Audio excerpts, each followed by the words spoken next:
यतीन्द्रप्रवणं वन्दे रम्यजामातरं मुनिं लक्ष्मीनाथसमारम्भां नाथयामुनमध्यमाम् अस्मदाचार्यपर्यन्तां वन्दे गुरुपरम्पराम् आचार्यं तिरुवडिगळे शरणं हरे रामेति कृष्णेति नाम संकीर्तनं सदा लोकक्षेमाय कुर्वन्तं प्रेमिकं सद्गुरुं भजे। यत्प्रसादेन वचसां प्रसादादिगुणोदयः साविर्भवतु वाग्देवी मयि वाचा प्रसन्नया नारायणं नमस्कृत्य नरं चैव नरोत्तमं देवीं सरस्वतीं व्यासं ततो जयमुदीरयेत् कूजन्तं राम रामेति मधुरं मधुराक्षरम् आरुह्य कविताशाखां वन्दे वाल्मीकिकोकिलं यत्र यत्र रघुनाथकीर्तनं तत्र तत्र कृतमस्तकाञ्जलिं बाष्पवारि परिपूर्णलोचनं मारुतिं नमत राक्षसान्तकं वेदवेद्ये परे पुंसि जाते दशरथात्मजे वेदप्राचेतसा तासीत् साक्षात् रामायणात्मना।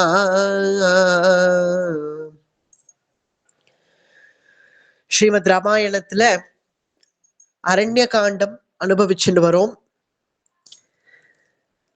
பூர்வ பிரவச்சனத்துல அத்ரி மகரிஷியினுடைய ஆசிரமத்துல அனசூயை சீதையை அலங்கரித்து அவளை கொண்டாடி அங்க ராமபிரான் அத்ரி மகரிஷிய சந்தோஷப்படுத்தி பிறகு அங்கேந்து புறப்பட்டு வந்துட்டு இருக்கிற பாதையில ரிஷிகளுடைய சரணாகதிய பார்த்தோம். ரிஷிகள் எல்லாம் ராமபிரானம் பார்த்ததுமே எல்லாரும் ஓடி வரார்கள், கொல்லுன்னு மொச்சுக்கிறார்கள். ராமபிரான பிரிய முடியாம எல்லா ரிஷிகளும் நம்முடைய ஆசிரமத்துல தங்கணும் அப்படின்னு ஒவ்வொரு ரிஷியும் நிர்பந்திக்கிறார்கள். ராமபிரான் எல்லாருக்கும் பொதுவாக ஒரு ஆசிரமம் அமைச்சுண்டு எப்போதும் ரிஷிகள் கூட்டத்தோடையே ஒட்டிண்டு இருப்பாராம் ராமபிரான். எதுகுல உத்தாரணம் அப்படின்னு கண்ணபிரானுக்கு சொல்ற மாதிரி அரண்ய காண்டம் பூரா அதுதான். ரிஷிகளை எப்படி சம்ரட்சிக்கிறார் அப்படிங்கிறது இதுல தெரியும். ரிஷிகள் கஷ்டப்படக்கூடிய ரிஷிகள் என்ன சொல்றார்கள், ராமபிரான பார்த்து நம்ம அப்படி ஒண்ணும் விசேஷமா ராமபிரான் கிட்டக்க போய் தன்னை காப்பாத்து அப்படின்னு சொல்லிக்க கூடியவர்கள் இல்லை அந்த ரிஷிகள். அவர்களுக்கு விஷயம் தெரியும். அப்படி போய் பெருமாள் கிட்ட அப்படி அர்த்தார்த்திகளை போல போய் பக்தி பண்ண மாட்டார்கள். 4 விதமான பக்தர்கள் பார்த்திருக்கோம் இல்லையா பகவத்கீதையில. ஆர்த்தன், அர்த்தார்த்தன், ஜிக்ஞாசு, ஞானி. ஆர்த்தன் அப்படிங்கிறவன் கஷ்டத்தினால பக்தி பண்றவன், எனக்கு இந்த கஷ்டம் வந்துடுத்தே தெய்வமே அப்படின்னு. அர்த்தார்த்தி அப்படிங்கிறவன் எனக்கு இதை செய் அதை செய், எனக்கு ஒரு நல்ல உத்தியோகம் கொடு, எனக்கு நல்ல ஒரு வீடு வாசல் அமைச்சு கொடு, இந்த மாதிரி அர்த்தார்த்தி. ஜிக்ஞாசு அப்படிங்கிறவன் எல்லாத்தையும் துறந்து பகவான் வேணும், கைங்கரியம் வேணும் அப்படின்னு அலையக்கூடியவன். அவன் ஏதோ ஒரு பலனை உத்தேசிச்சுதான் அவன் போறான். ஞானி அப்படிங்கிறவன் அவனுக்கு எல்லாம் தெரியும். நம்ம பெருமாள் ஆசிரயிச்சாச்சு, நம்ம சரணாகதன் அப்படின்னு உத்தம நிலையில ஞானி இருப்பான். அவன் பார்த்து நம்மளை என்ன செய்யறானோ அதை செய்யட்டும் அப்படின்னு நினைக்கக்கூடியவன் ஞானி. ஜிக்ஞாசுவுக்கும் ஞானிக்கும் வித்தியாசம் அதுதான். ஜிக்ஞாசு கூட எனக்கு நீ வேணும் அப்படின்னு ஒரு பலனை உத்தேசித்துதான் அங்க செய்யறான். எனக்கு பகவான் வேணும் அப்படின்னு அங்க ஒரு வேண்டல் இருக்கு அவனுக்கு. ஆனால் ஞானிங்கிறவன் எனக்கு அவன் வேணுங்கிறது அவனுக்கு தெரியாதா அப்படின்னு இருக்கக்கூடியவன். அந்த 4 விதமான பக்தர்கள் இந்த ரிஷிகள் இப்ப எந்த கேட்டகரியில வரார்கள்னு பார்த்தா, அவர்கள் அப்படி ஒண்ணும் கஷ்டம் எனக்காக செய்ய அப்படிங்கிறதுக்காகவும் வரல. இல்ல, அர்த்தார்த்திகள் ரிஷிகள் நிச்சயமா கிடையாது. அர்த்தார்த்திகளா இருந்தா எவ்வளவோ இப்ப ராஜ்யம் இருக்கு, ஏதாவது ஒரு ராஜ்யத்துல நான் ராஜ புரோகிதர்னு போய் உட்காரலாம், உட்காந்து அங்க நல்லபடியா சௌக்கியமா கூட இருக்கலாம். ஆனா ரிஷிகள் அதை விரும்பாம தானே இங்க காட்டுல உட்காந்துருக்கார்கள். அதனால பின்ன எதனால இப்போ இங்க வந்து சரணாகதி பண்றார்கள் அப்படின்னு பார்த்தா, இது நம் சம்பிரதாய பரிபாஷையில சொல்லணும்னா ஆர்த்தி விசேஷம். நம்ம ஆழ்வார்கள்லாம் எப்படி கதறினார்களோ அது போல கதறார்கள் பெருமாளை பார்த்து. நமக்கு பொதுவாவே நம் சம்பிரதாயத்துல ரெண்டு விதமான சரணாகதி சொல்றோம் இல்லையா. இந்த பூர்வ பிரவச்சனத்திலேயே பார்த்துட்டோம். ஏன்னா 2 விதமான சரணாகதி நம் சம்பிரதாயத்துல, மர்க்கட சிசு நியாயம், மார்ஜால சிசு நியாயம் அப்படின்னு 2 விதமான சரணாகதி பூர்வ பிரவச்சனத்திலே பார்த்ததுனால சுருக்கமா பார்த்துன்னு போவோம். அதாவது குரங்கு தான் போய் தன்னுடைய தாயாரை இறுக்கி பிடிச்சுக்கும். தாயார் அந்த ஸ்தம்பம் இந்த ஸ்தம்பம் அப்படி அப்படின்னு தாவரிச்சு அது விடவே விடாது. அது பத்திரமா நன்னை இறுக்கி பிடிச்சுன்னு இருக்கிறதுனால அது விழாது. நம்ம எல்லாம் பார்த்திருப்போம் இல்லையா? அது குரங்கு குட்டியோட இருந்தா பார்த்தா தெரியும். அது அப்படிதான் இறுக்கி பிடிச்சுன்னு இருக்கும் தாயார. அது போல ஒரு சரணாகதி, அதான் மர்க்கட்ட சிசு நியாயம்.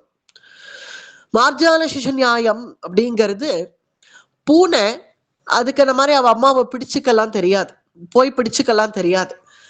அது இட்டபடி ஒரே இடத்துல அப்படியே கிடக்க அந்த தாயாராகிய பூனை தான் வந்து இந்த பூனைய கவ்விண்டு குழந்தைய கவ்விண்டு போய் ஜாக்கிரதையா வச்சு பொத்தி பாதுகாக்கும். இல்ல முதல் சரணாகதி நன்னாதான் இருக்கு, நம்ம போய் பகவானை நல்ல கெட்டியா பிடிச்சுக்கிறது அப்படிங்கிறது. ஆனா அதுல என்ன ஒரே ஒரு கடினம் அப்படின்னு பார்த்தா, நமக்கு இதுலதான் சம்பிரதாய பேதமே வருது. இப்போ இது மர்க்கட்ட சிசு நியாயத்தை ஃபாலோ பண்ணணுமா, மார்ஜால சிசு நியாயமா அப்படிங்கிறதுதான் இப்ப சம்பிரதாய பேதமே ஏற்பட்டிருக்கு.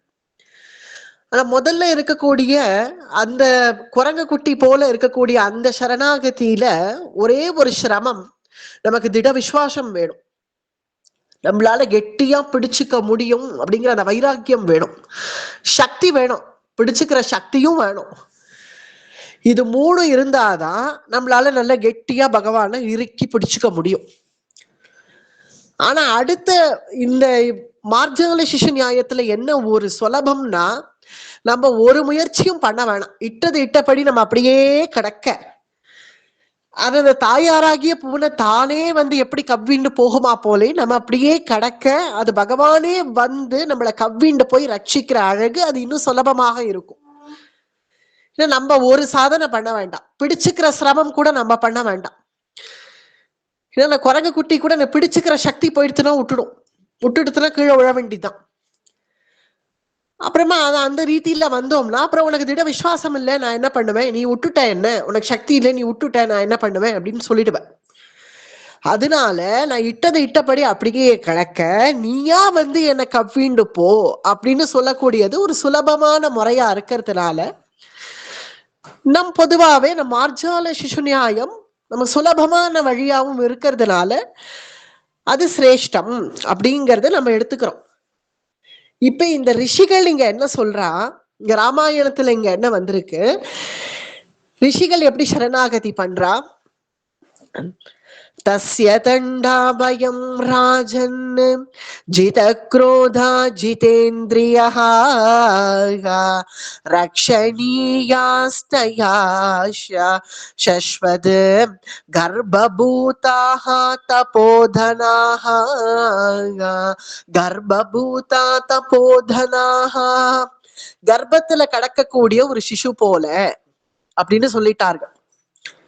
இது நம்ம சம்பிரதாய இந்த இப்ப நம்ம சொன்னோமே இந்த 2 விதமான சரணாகதி, இது நம் சம்பிரதாயம். இது இப்ப வந்தது, இது திரேதாயுகம். திரேதாயுகத்துல ரிஷிகள் எப்படி சரணாகதி பண்றார்கள், கர்ப்பபூதாக தபோதனாக, கர்ப்பத்துல இருக்கக்கூடிய சிசு போல.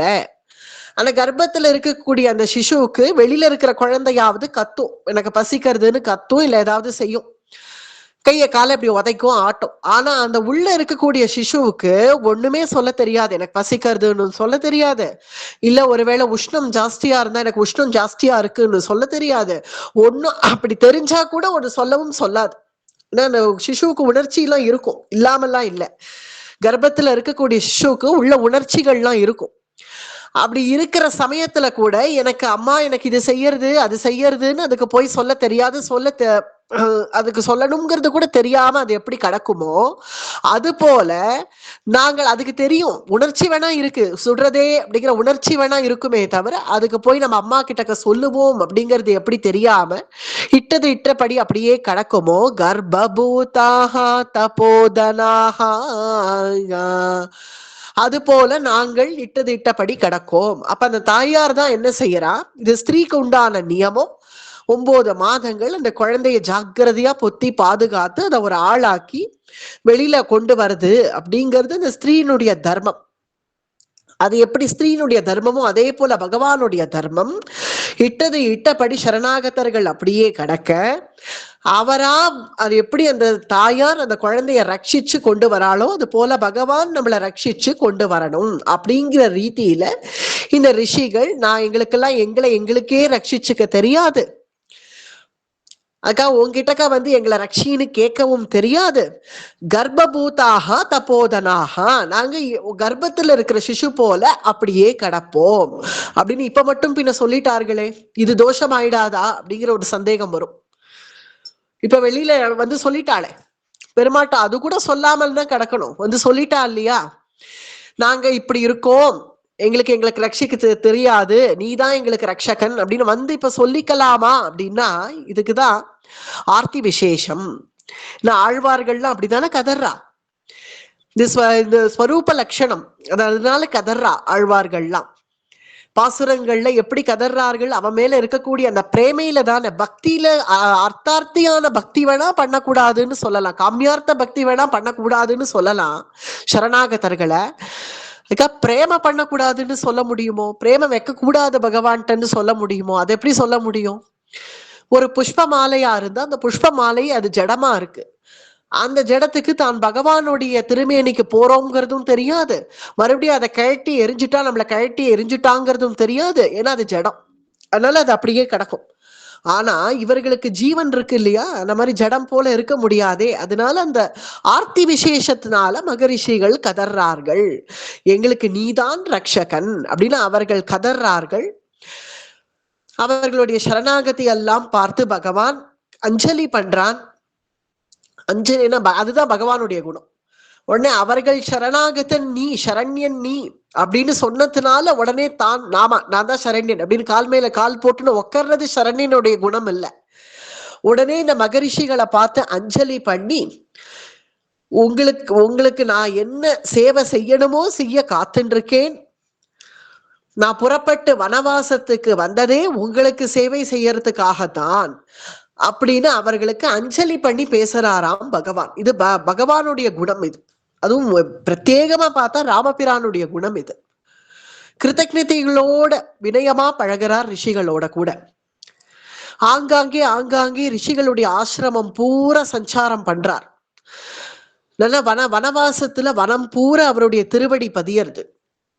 எந்தெந்த ரிஷிக்கு என்னென்ன பாக்கியமோ, சில ரிஷிகளுடைய ஆசிரமத்துல 1 மாசம், இங்க 1 நாள், இங்க 2 நாள், இங்க 6 மாசம், இங்க 1 வருஷம், இங்க 2 வருஷம், இல்லை இங்க ஒரே ஒரு வேளை 1 நிமிஷம், அவரவர்களுடைய பாக்கியத்துக்கு தக்கபடி அந்தந்த ரிஷிகளுடைய ஆசிரமமா சஞ்சாரம் பண்ணிட்டே போயிட்டு இருக்கிற பாதையில திடீர்னு விராதன் அப்படிங்கிற ஒரு அசுரன், அந்த அசுரன் என்ன பண்றானாம், சூலத்துல ஒரு 4 முள்ளம் பண்ணி காட்டெருமையெல்லாம் குத்திண்டு, அந்த சூலமும் கையுமா தான் தெரியவான் போல இருக்கு, அந்த சூலத்தை கையில வச்சுட்டேங்க திரிஞ்சின்னு இருக்கிறவன் திடீர்னு பயங்கரமா சப்தம் கொடுத்துட்டு வரான்.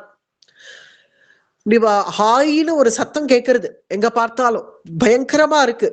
அந்த இடத்துல போய் ராமபிரான் சஞ்சாரம் மெனக்கட்டு போய் பண்றார். அதுவும் சீதா பிராட்டிய வேற அழைச்சுண்டு, லக்ஷ்மணனை வேற அழைச்சுண்டு, எங்கேருந்தோ ஒரு சத்தம் மட்டும் ஹாயின்னு வருது, எங்கேருந்து வருதுன்னு தெரியல, திடீர்னு பூம்னு ஒரு சத்தம் கேட்கறது. அவன் அப்படிலாம் கர்ஜிப்பானான். அப்படிலாம் கர்ஜிச்சுண்டு அந்த சூலத்தை கையில ஏந்திண்டு அதை ஒரு சால்ட் வேற சுழட்டிண்டு இப்படி நடந்து வந்துட்டு இருந்தவன் இந்த ராமலக்ஷ்மணால பார்த்துட்டான். பார்த்த உடனே, யாருடா நீங்கள், இது என்னுடைய ராஜ்யம், இது என்னுடைய வனப்பிரதேசம், ஏன்னா அந்த வனத்துக்கு மட்டும் எந்த ரிஷிகளும் போக கூட மாட்டாளாம், ஏன்னா அங்க விராதன் சஞ்சாரம் பண்றவான், அந்த விராதன் நம்மளை பார்த்தா அடிச்சு சாப்பிட்டுருவான்னு மகரிஷிகள் யாரும் அந்த எல்லைக்குள்ள போவே மாட்டான்.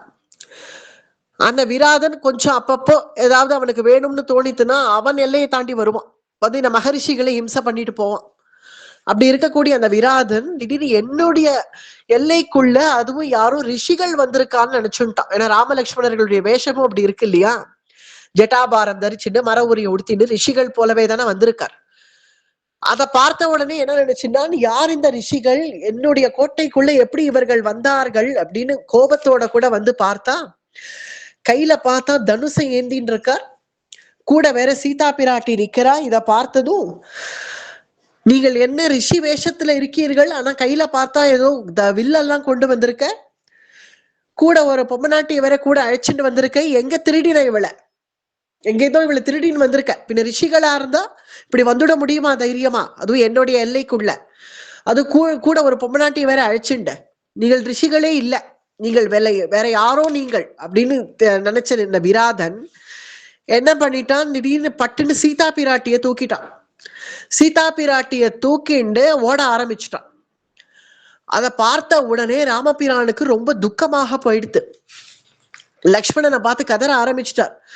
இது என்ன, வந்த இடத்துல இவ்வளவு பெரிய ஒரு ஆபத்து வந்ததே, சீதையை தூக்கிண்டு அவன் ஓட ஆரம்பிச்சுட்டானே, லக்ஷ்மணா நம்ம எப்படியாவது சீதையை காப்பாத்தணுமே, இப்படி அழைச்சிட்டு போறானே அப்படின்னு நினைச்ச ராமபிரான் லக்ஷ்மணனை பார்த்து பேசுறார். நான் எதை வேணாலும் தாங்குவேன் லக்ஷ்மணா, ஆனா சீதா விரகத்தை மட்டும் என்னால தாங்கவே முடியாது.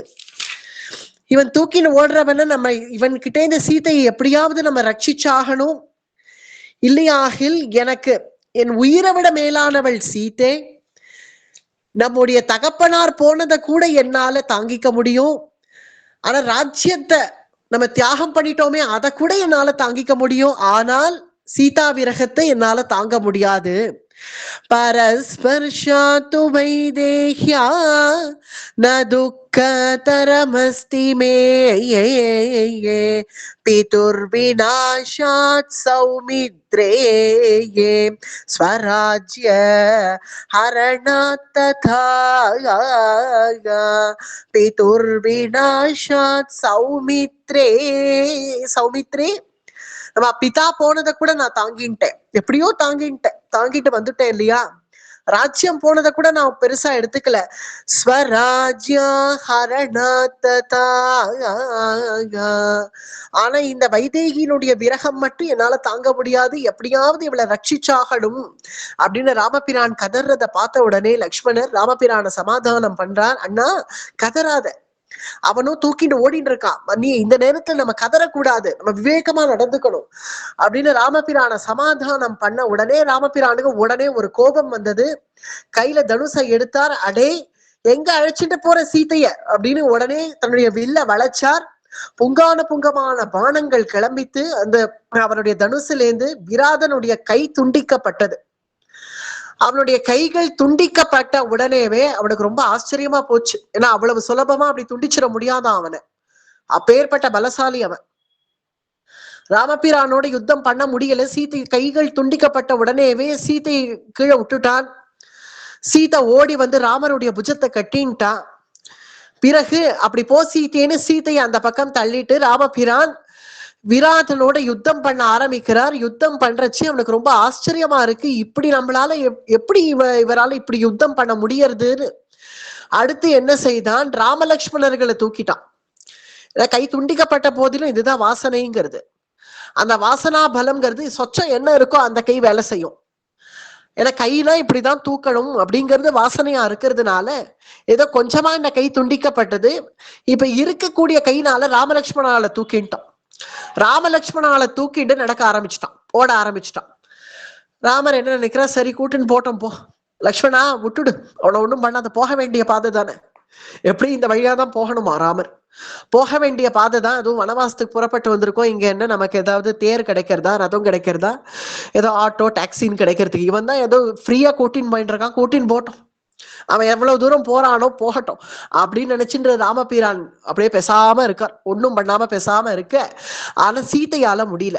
பரிதாபம் என்ன ஆயிடுத்து, சீதையை கீழே விட்டுட்டு இல்லவோ போயிட்டான். அதனால சீதை பின்னாடியே அலறிண்டே ஓடி வராள், நாதா நாதா அப்படின்னு ஓடி வராள். இதை பார்த்த உடனே சீதையினுடைய பரிதாப நிலையை பார்த்த ராமபிரான் மொத்தமாவே அவனுடைய கைகளை துண்டிச்சுட்டார். இப்போ மொத்தமா கைகள் துண்டிக்கப்பட்ட உடனேவே அவன் இனிமே இது அவ்வளவு சுலபமா யாராலையும் பண்ண முடியாத காரியத்தை இவர் செஞ்சுட்டார்ன உடனேவே அவன் இவர்களோட யுத்தம் பண்றதை நிறுத்திட்டான். விராதன் ராமபிரானை பார்த்து கேட்கிறான், நீங்கள் யாரு, என்னை இவ்வளவு சுலபமா யாராலையும் அடிச்சு தள்ள முடியாது, பின்ன ஏதோ ஒரு விசேஷம் இருக்கு, நீங்கள் யார் அப்படின்னதும், நாங்கள் தசரத ராஜகுமாரர்கள், என் பேர் ராமன், இவன் லக்ஷ்மணன், இவன் என்னுடைய பாரிய சீதை அப்படின்னு உடனே, ஆஹா நான் உங்களை தான் தேடிட்டு இருக்கேன், எனக்கு ஒரு பெரிய சாபம் வந்துடுத்து, ஒரு வித்யாதரனா அவன்.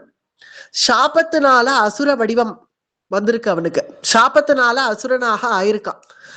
அவனுக்கு சாப விமோச்சனம் ராமபிரான்கிறவர் ரகுகுலத்துல வருவார். அந்த ராமபிரான் எப்ப உன்னை மண்ணோட மண்ணாக மண்ணுல உன்னை புதைச்சு தள்ளுறாரோ அப்போ நீ பழைய ஸ்தானத்துக்கு வருவாய் அப்படின்னு அவனுக்கு சாப விமோச்சனம் சொல்லப்பட்டிருக்கு. அதனால அவன் விராதன் என்ன சொல்றான், என்னை மண்ணை தோண்டி என்னை குழிய தோண்டி என்னை மண்ணுக்குள்ள தள்ளிடுங்கோ, அப்பதான் எனக்கு சாப விமோச்சனம் அப்படின்னு உடனே ரொம்ப கருணாமூர்த்தி ராமபிரான்கிறது தெரிஞ்சு வச்சுட்டு இருக்கான் அந்த விராதன். அப்படி சொன்னா உனக்கு அது எதுக்கு மண்ணுல தள்ளணும், வாடாப்பா நான் இப்பவே இப்படியே உன்னை ஆட்கொள்றேன்னு சொல்லிடுவார் ராமர். அதனால என்ன செய்யறான், ராமரோட யுத்தம் பண்ண வரான். ஏன்னா அவருடைய கருணையினால நமக்கு நம்மளை குழியில தள்ளாம நம்மளை மன்னிச்சு விட்டுட்டு போயிடுவார். மறுபடியும் இந்த அசுர சரீரத்தோட எத்தனை நாட்கள் அப்படியே உட்காந்து இருக்கிறது. அதனால அவருடைய கருணையினால அவரை மன்னிச்சுட்டு போறது அவன் விரும்பல. அதனாலயே மறுபடியும் யுத்தம் பண்ண வரான் ராமபிரானோட. இப்படி யுத்தம் பண்ண வந்த உடனே ராமபிரான் அவனை அடிச்சு கீழே தள்ளி தன்னுடைய சரணத்தால அவன் நெஞ்ச போட்டு அழுத்திட்டார். அழுத்து அப்படி ஒரு அழுத்து, எப்படி கயாசுரனை கயையில அழுத்தினது போல இன்னி வரைக்கும் விஷ்ணு பாதம் அந்த கயாசுரனை அழுத்தின் இருக்கு. இன்னி வரைக்கும் அழுத்தின் இருக்கு அப்படிங்கிறது அங்க புராணம். அப்படி தன்னுடைய திருவடியை எடுத்து அவன் நெஞ்சில போட்டு நன்னா அழுத்திட்டார். அழுத்திட்டு லக்ஷ்மணரை பார்த்து சொல்றார், லக்ஷ்மணா ஒரு குழி தோண்டு, பக்கத்திலேயே குழி தோண்டு. நான் இன்னும் அந்தண்ட பக்கம் குழி தோண்டினா மறுபடியும் இவனை பரட்டிட்டு போறதுக்கு சிரமமா இருக்கும். அவன் இருக்கிற ஆக்கிரத்துக்கு ஏத்தா மாதிரி லக்ஷ்மணர் குழி தோண்ட ஆரம்பிச்சிட்டார். ஆனால் ராமபிரானும் அந்த சரணத்தை எடுக்கவே இல்லை. இவன் அசுரன், நம்ப முடியாது. தப்பிக்கணுங்கிறதுக்காக வெறும கூட இந்த மாதிரி ஒரு உபாயம் சொன்னாலும் சொல்லுவான். அதனால தன்னுடைய திருவடியை போட்டு அப்படியே வச்ச திருவடியை எடுக்காம அப்படியே வச்சிருக்காரு. அவனுமே அந்த திருவடி கையிலேயேன்னு நினைக்கிறான், கையை துண்டிச்சுட்டாரே அந்த திருவடியை எப்படி பற்றிக்கிறதுக்கு அப்படின்னு அந்த திருவடியை பார்த்துட்டே அவன் கீழே நிம்மதியா படுத்துட்டு இருக்கான். ராமபிரானுடைய திருவடி ஸ்பர்ஷத்தினால என்ன பாக்கியம் பண்ணானோ. அவன் திருவடியை போட்டு அழுத்தி வச்சுட்டு இருக்கக்கூடியவர் குழியை வெட்டியாச்சோ இல்லையோ, இவனை பெரட்டி அந்த குழியில ஒரு தள்ளினார் ராமபிரான். அப்படி தள்ளின உடனேவே கூச்சலிட்டு போனான் அப்படின்னு இருக்கு ராமாயணத்துல. மூலம் அப்படிதான் இருக்கு, கூச்சலிட்டு போனான் அப்படின்னு இருக்கு. ஆனா வியாக்கியானம் பார்த்தோம்னா அவன் என்ன ஐயோ அம்மா அப்படியா போயிருப்பான். ஐயோ அம்மான்னு போனா அசடுன்னு அவன் அப்படி கூச்சலிடலையாம். அப்படி உள்ள தள்ளுறச்சே என்ன கூச்சலிட்டானா, நான் தன்யனானேன் பாக்கியவானாக ஆனேன், மரம பாக்கியவான் நானு அப்படின்னு சொல்லிட்டே இந்த குழியில போய் விழுந்தானா. விழுந்து அவனை மண்ணோட மண்ணை ஆக்கின பிறகு உள்ளேந்து ஒரு திவ்ய சரீரம் புறப்பட்டு வெளியில வருது. பழைய ஸ்தானத்துக்கு ஒரு வித்யாதரனாக ஆயிட்டான். ஒரு தேவ விமானம் வருது. தேவ விமானம் அவனை அழைச்சிட்டு போக போறது. ராமபிரானுக்கு ஸ்துதி பாடினான், ராமபிரானை கொண்டாடினான். பிறகு சொல்றான், இந்த வழியாக அப்படியே போனீர்களாகில் அங்க சரபங்கருடைய ஆசிரமம் இருக்கு, அவர் உமக்காக அங்க தபஸ் பண்ணிட்டு இருக்கார், நீங்கள் அங்க போகணும் அப்படின்னு சொல்லி அவன் பிறகு தேவ விமானத்துல ஏறி அவன் கிளம்பிட்டான்.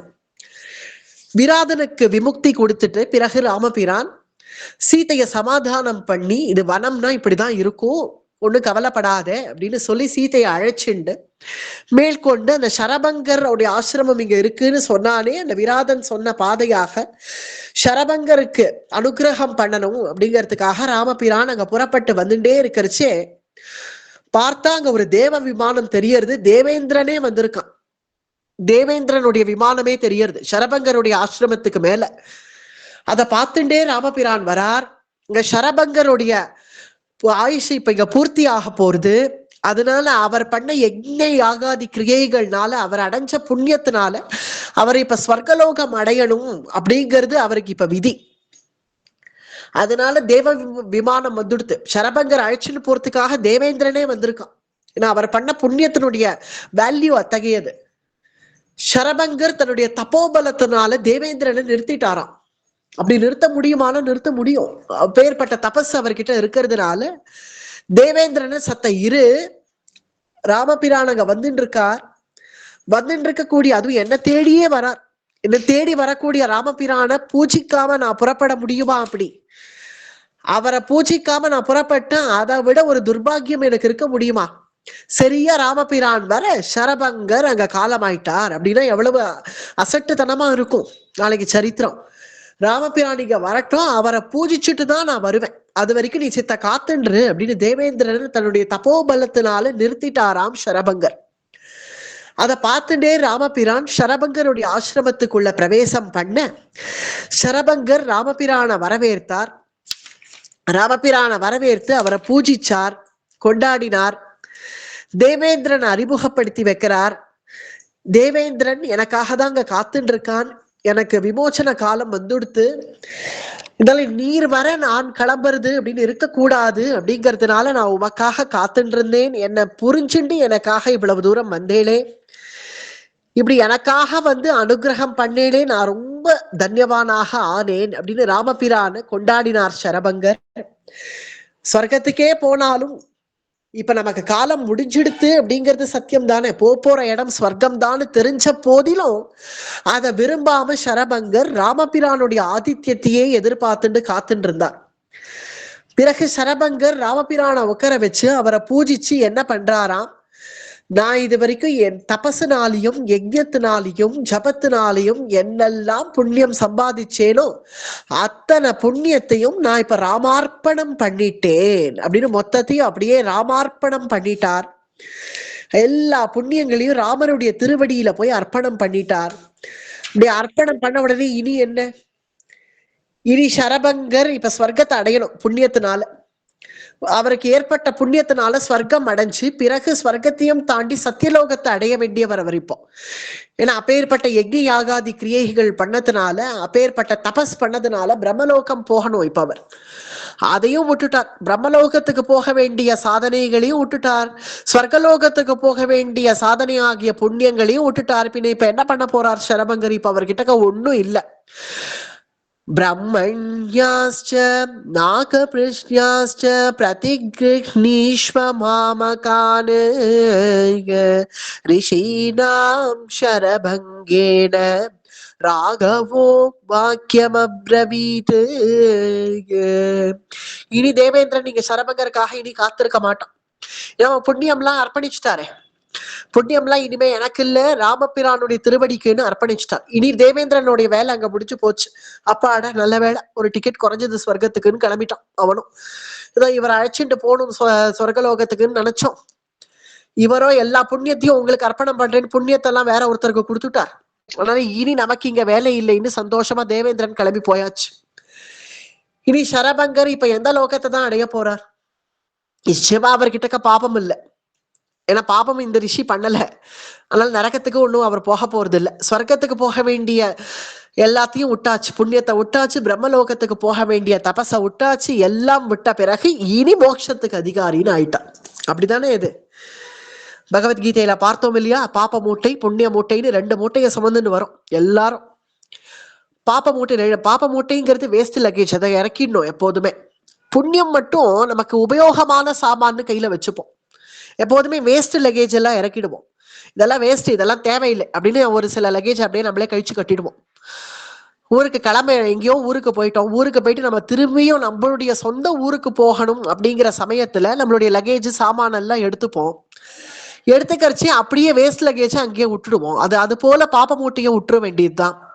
அதை எப்பயோ சரபங்கர் விட்டாச்சு, அவர்கிட்ட இப்ப எந்த பாபமும் இல்லை. இப்போ உபயோகம் நமக்கு அப்படின்னு நம்ம கொண்டு வரக்கூடிய லக்கேஜ் ஆகி அந்த புண்ணியம் இருந்தாதான் எந்த ஆத்துக்கு ஒண்ணு அழைப்பாங்கிறது இருக்கு. இப்ப அதுவும் இல்லை, அதையும் இதுவும் தேவையில்லைன்னு விட்டாச்சு. இப்ப எங்கதான் போவார் அப்படின்ன உடனே ஸ்வர்க்கத்துக்கு அதிகாரி, அங்க மட்டிலும் தான் எதையும் கொண்டு வராதேங்கிறான். வைகுண்டத்துல மட்டும்தான் நீ எதையும் கொண்டு வர, மேல எந்த லோகத்துக்கு போனாலும் எதையாவது கொண்டு போகணும். புண்ணியம் இருந்தாதான் ஸ்வர்க்கத்துல வரவேற்பு, தபஸ் இருந்தாதான் சத்தியலோகத்துல வரவேற்பு, பாபம் இருந்தாதான் நரகத்திலேயே வரவேற்பு. நரகத்துல கூட பாபம் இருந்தாதான் வா இங்க வா அப்படின்னு கூப்பிடுவா. ஆனால் இந்த ஒரே ஒரு திருநாட்டுக்கு தான் நம்ம என்ன எதுவுமே கொண்டு வராத அப்படியே வா அப்படின்னு சொல்லக்கூடிய ஒரே நாடு திருநாடுதான். அதனால இப்ப மோட்சத்துக்கு அதிகாரி அப்படின்னு ஆன சரபங்கர் எல்லாத்தையும் ராமார்ப்பணம் பண்ணினதுனாலேயே ராமபிரான் எதிரிலேயே யோகத்துல உட்காண்டாராம். யோகத்துல உட்காந்து கண்களை அப்படியே மூடினார், தியானம் பண்ணார். யோகாக்னியினால தன்னுடைய சரீரத்தை இங்க பஸ்மமாக்கிட்டார் ராமபிரானுடைய எதிரிலேயே. ராமபிரானுடைய கண் எதிரிலேயே யோகாக்னியினால தன்னுடைய சரீரத்தை பஸ்மமாக்கிட்டு பிறகு ராமபிரானுடைய சாட்சியாக மோட்சத்தை அடைஞ்சார் சரபங்கர். ராமபிரானே பிரத்யட்சமாக சரபங்கரை பார்த்து அனுப்புறவர்கள் அனுப்பணும், அதுக்குதான் பார்த்து அவர் சரபங்கர் மோட்சம் அடையறத தன் கண்குளிர ராமபிரான் சந்தோஷமாக பார்த்துட்டு அப்படியே நின்று சரபங்கர் மோட்சம் அடைஞ்ச பிறகு யோகாக்னியில பஸ்மமாக்கிட்டு அவர் மோட்சத்தை அடைஞ்ச பிறகு சரபங்க ஆசிரமத்திலேருந்து புறப்படுறார் ராமபிரான். புறப்பட்டு இனி அநேக வனங்கள் சஞ்சாரம் பண்ணணும்னு புறப்பட்டு போறார். சரபங்க ஆசிரமத்துல வாசம் பண்ணக்கூடிய ரிஷிகள்லாம் ராமபிரான் பின்னாடியே அவர்கள் வரார்கள். ராமரை விட மனசு இல்லை, ராமபிரானுக்கு பின்னாடியே வரார்கள். பின்னாடியே வரக்கூடிய ரிஷிகள் இவர்கள் தான் நாதா அப்படின்னு கூப்பிட்டார்கள் ராமபிரான. போன பிரவச்சனத்துல சுருக்கமா இதை சொன்னோம், அது என்னங்கிறது இப்ப விஸ்தாரமா வருது. நாதா அப்படின்னு இந்த ரிஷிகள் வந்து கூப்பிடுறார்கள் ராமபிரான. நாதா அப்படின்னு கூப்பிட்ட உடனே ஒரு க்ஷணம் ராமபிரான் நிக்கிறார். நின்று இப்படி பின்னாடி திரும்பி பார்க்கிறார். யார் நம்மள நாதான்னு கூப்பிடுறது? இல்ல இந்த அவதாரத்துல ஒரே ஒருவள் தான் அப்படி ராமபிரான கூப்பிடுவா, சீதை. வேற யாரும் அப்படி கூப்பிட மாட்டான். நாதான்னு யாரு கூப்பிடுறதுன்னு இப்படி திரும்பி பார்த்தா இந்த ரிஷிகள்லாம் வந்து நாதான்னு கூப்பிடுறான். கூப்பிட்ட உடனே ஒரு க்ஷணம் அப்படியே நின்றுட்டாராம் ராமபிரான். இவர்கள் இப்படி கூப்பிட என்ன காரணம்? ஏன்னா ராமபிரான் என்ன நினைக்கிறார், நமக்கு இந்த ரிஷிகள் தெய்வம்னு நினைக்கிறார். ரிஷிகளோ இவர்தான் நமக்கு சரண்யன்னு நினைக்கிறார். ஆனா ராமபிரான் நமக்கு இவர்கள் தெய்வம்னு அவர் நினைக்கிறதுனால நீங்கள் இப்படி சொல்லவாவது அப்படிங்கிற ரீதியில இப்படி திரும்பி நின்று ரிஷிகளை பார்க்கிறார். அந்த ரிஷிகள் என்ன சொல்றார்கள், இது இப்படி சொல்லக்கூடாது, தப்புதான், ரக்ஷமாம் பாகிமாம்னு எல்லாம் உங்களை பார்த்து சொல்லக்கூடாது. இருந்தாலும் சொல்லும்படியாக எங்க சூழ்நிலை இப்ப அமைஞ்சுடுத்து. ஏவன் நாதோ நாதவது, நாதா நீங்கள் நாதனா இருக்கிறதுனாலயே உங்களை பார்த்தால் சொல்லணும்னு தோன்றது. ஏவன் நாதோ நாதவது ராமர் ராட்சசைர்ஹன்யதே பிருஷௌ. எங்களுக்கு ராட்சசர்களுடைய தொல்லை தாங்கல, ராட்சசர்கள் கிட்டேந்து எங்களுக்கு நீங்கள் தான் அபயம் தரணும். இதுக்கு முன்னாடி பார்த்த ரிஷிகள் அவர்கள் சொல்லல இந்த விஷயத்த. எங்களுக்கு எது ஹிதமோ அதை நீங்கள் செய்யுங்கள்னு கூட அவர்கள் சொல்லல. கர்ப்பத்துல உள்ள சிசு போல நாங்கள் இட்டபடி அப்படியே கடக்க எங்களுக்கு ரட்சகன் நீங்கள் தான் அப்படின்னு மட்டும் தான் அவர்கள் சொன்னார்கள். ஆனால் இந்த ரிஷிகளோ வாயை விட்டே சொல்லிட்டார்கள். ஏன்னா அவர்களால தாங்கிக்க முடியாததுனால சொல்லிட்டார்கள். வாயை விட்டே நாங்கள் இந்த மாதிரி கேட்க கூடாதுன்னு இருந்த போதிலும் கேட்காமல் இருக்க முடியல. நீங்கள் எங்களுக்கு நாதனா இருக்கிறதுனால உரிமையா கேட்கிறோம். அந்த ராட்சசர்கள் கிட்டேந்து எங்களுக்கு நீங்கள் தான் அபயம் கொடுக்கணும். கேட்காதபடியே செய்யறதுக்கு தானே இப்ப ராமபிரான் வந்திருக்கார். இதுக்கு முன்னாடி அந்த ரிஷிகள்லாம் நாங்கள் கர்ப்பத்துல இருக்கும் சிசு போல எங்களுக்கு ரட்சகன் நீங்கள் தான் சொன்னார்கள். ஆனாலும் ராமபிரான் தன் கடமையை செய்யறதுக்காக தானே கோதண்டத்தை தூக்கின்னு இப்ப வரவழியிலேயே விராத வதம் ஆச்சு. அது போல ராட்சசர்களை ஆங்காங்கே ஒழிச்சு கட்டிட்டு போகணும்னு தானே இந்த பாதையை மெனக்கெட்டு டேஞ்சர் ஜோன்னு சொன்னோம். அதான் டேஞ்சர் ஜோனுக்குள்ள பிரவேசம் பண்ணி வந்துட்டு இருக்கார். ஆனா இந்த ரிஷிகளுக்கு ஒரு அவசரம், இவர்கள் கேட்டுட்டார்கள்.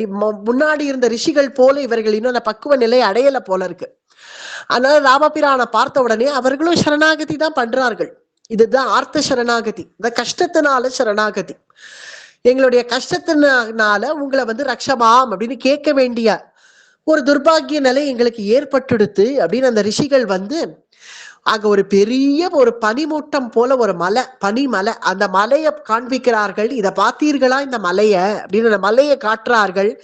ஏஹி பஷ்ய ஷரீராணி முனீனாம் பாவிதாத்மனாம் ஹதானாம் ராட்சசைர் கோரைஹி பஹூனாம் பஹுதாவனே ஏஹி பஷ்ய ஷரீராணி. அத காட்டின உடனே இது என்னன்னு தெரியறதா? இது மலை இல்ல, பிரபஞ்ச சிருஷ்டினாலே ஏற்பட்ட மலை இல்லை இது.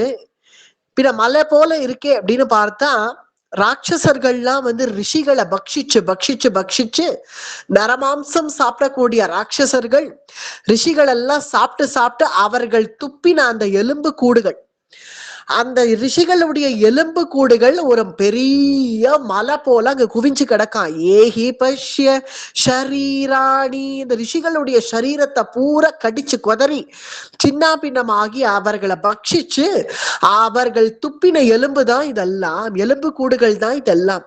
ஏஹி பஷ்ய ஷரீராணி முனீனாம் பாவிதாத்மனா. எங்க ரிஷிகளுடைய நிலைமைய பாத்தியா ரகுநந்தனா?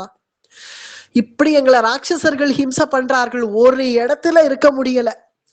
இந்த இடத்துல வந்து பார்த்தா திடீர்னு ராட்சசர்கள் வரார்கள், உடனே ஓடுறோம், ஓடி அடுத்த இடம். அகத்திகளா இப்படி இன்னும் எத்தனை இடம் சுத்தின்னு இருக்கிறது, அப்படி சுத்தின்னு கிடக்குறோம். ஹதானாம் ராட்சசைர் கோரைஹி, கோரமான அந்த ராட்சசர்கள் பகுனாம் பகுதாவனே, எங்கேந்து வரார்கள், எங்க இருக்கார்கள் ஒண்ணு தெரியாது. திடீர்னு பொத்துன்னு வந்து குதிப்பார்கள், எங்க எல்லாரையும் அடிப்பார்கள், நரமாம்சம் சாப்பிடுவார்கள், போவார்கள். ஊசலாடின்னு இருக்கக்கூடிய எங்களுடைய பரிதாபமான நிலை, எங்களுடைய உயிர் இப்படி எப்பதான் ராட்சசர்கள் வருவாளோன்னு பயந்தே வாழ வேண்டியதாக இருக்கு. நீங்கள் தான் எங்களுக்கு அபயம் கொடுக்கணும் அப்படின்னு ரிஷிகள் சொன்ன உடனே அப்படி ஒரு க்ஷணம் அப்படியே பகவானுக்கு கண்ணுல கண்ணீர் வந்துடுத்தான். இதெல்லாம் பார்த்துட்டு, இதெல்லாம் பார்த்த உடனே பகவான் அவருடைய குணத்தினால அவர் என்ன நினைக்கிறார், இப்படி இவர்கள் வந்து கதரும்படி நான் நடந்துட்டேனே அப்படின்னு நினைக்கிறாராம் ராமபிரான். இப்படி இவர்களை வந்து கதற வச்சுட்டேனே, நானே இவர்களை வந்து ரட்சிச்சிருக்க வேண்டாமா, நானே வந்து ரட்சிக்க வேண்டி இருக்க இவர்கள் வந்து எங்களை ரட்சிங்கள் அப்படின்னு கேட்கும்படியான ஒரு நிலைமையை நான் ஏற்படுத்திட்டேனே. ஏன் இப்படி ஒரு நிலைமை வந்தது, நானாக வந்து ரட்சிக்கணும்னு ஓடி வந்து ரட்சிச்சால் அல்லவோ எனக்கு சந்தோஷம், ஆனா இவர்களை வந்து இப்படி கேட்க வச்சுட்டேனே அப்படின்னு மனசு தாபம் அடைகிறாராம் ராமபிரான்.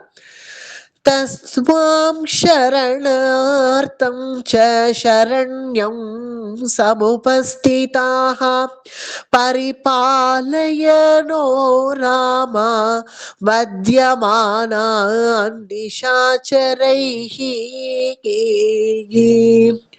நீ சரணன் இடத்துல போய் நான் இப்படி கஷ்டத்தை அடைஞ்சுட்டேன், என்னை காப்பாத்து, என்னை ரட்சின்னு சொன்னா பகவான் ரொம்ப வருத்தப்படுவானாம். அடடா, நானே வந்து ரட்சிச்சேனே, இவன் வந்து கேட்கிறாப்புல இப்படி வச்சுட்டேனே அப்படின்னு பகவான் தான் வருத்தப்படுவான். அப்படிங்கிறதுனாலேயே உத்தம சரணாகதர்கள் அப்படியே கிடப்பார்கள், பகவான்கிட்ட போய் என்னை ரட்சின்னு கூட கேட்க மாட்டார்கள். இவர்கள் கேட்கிறாப்புல ஆயிடுத்தே அப்படின்னு நினைச்ச பகவான் உடனே அவர்களுக்கு அஞ்சலி பண்றான். ஏதோ பித்ருவாக்கிய பரிபாலனம்னு புறப்பட்டு வனவாசம் வந்த இடத்துல உங்க எல்லோருக்கும் பண்ணக்கூடிய சேவையில அந்த மொத்த ராட்சசர்களையும் ஒழிச்சு கட்டிட்டு தான் நான் திருவயோத்திக்கு திரும்புவேன், அது வரைக்கும் நான் திரும்ப மாட்டேன். உங்களுக்கு நான் பிரதிஜை பண்ணி கொடுக்கிறேன், எல்லா ராட்சசர்களையும் ஒழிச்சு கட்டாம ஜனஸ்தானம் பூராவே விஜஸ்தானமா ஆக்கிற வரைக்கும் நான் இங்கேருந்து புறப்பட மாட்டேன் அப்படின்னு பகவான் பிரதிஜை பண்ணதும் அவருடைய அந்த தனுசனுடைய ஒரு மணி இருக்கும், தனுசுக்கு மேல ஒரு மணி இருக்கும், அந்த மணி தானே டங்குன்னு ஒரு துவாரம் கொடுத்துதான் அதை நான் ஜனஸ்தானத்தை ஒழிச்சு கட்டிட்டு தான் நான் திருவயோத்திக்கு திரும்புவேன். இது எனக்கு வனவாசம் மகோதயா, மகத்தானது எனக்கு வனவாசம், உங்க எல்லாருக்கும் சேவை பண்ணக்கூடிய பாக்கியம் எனக்கு கிடைச்சுதே.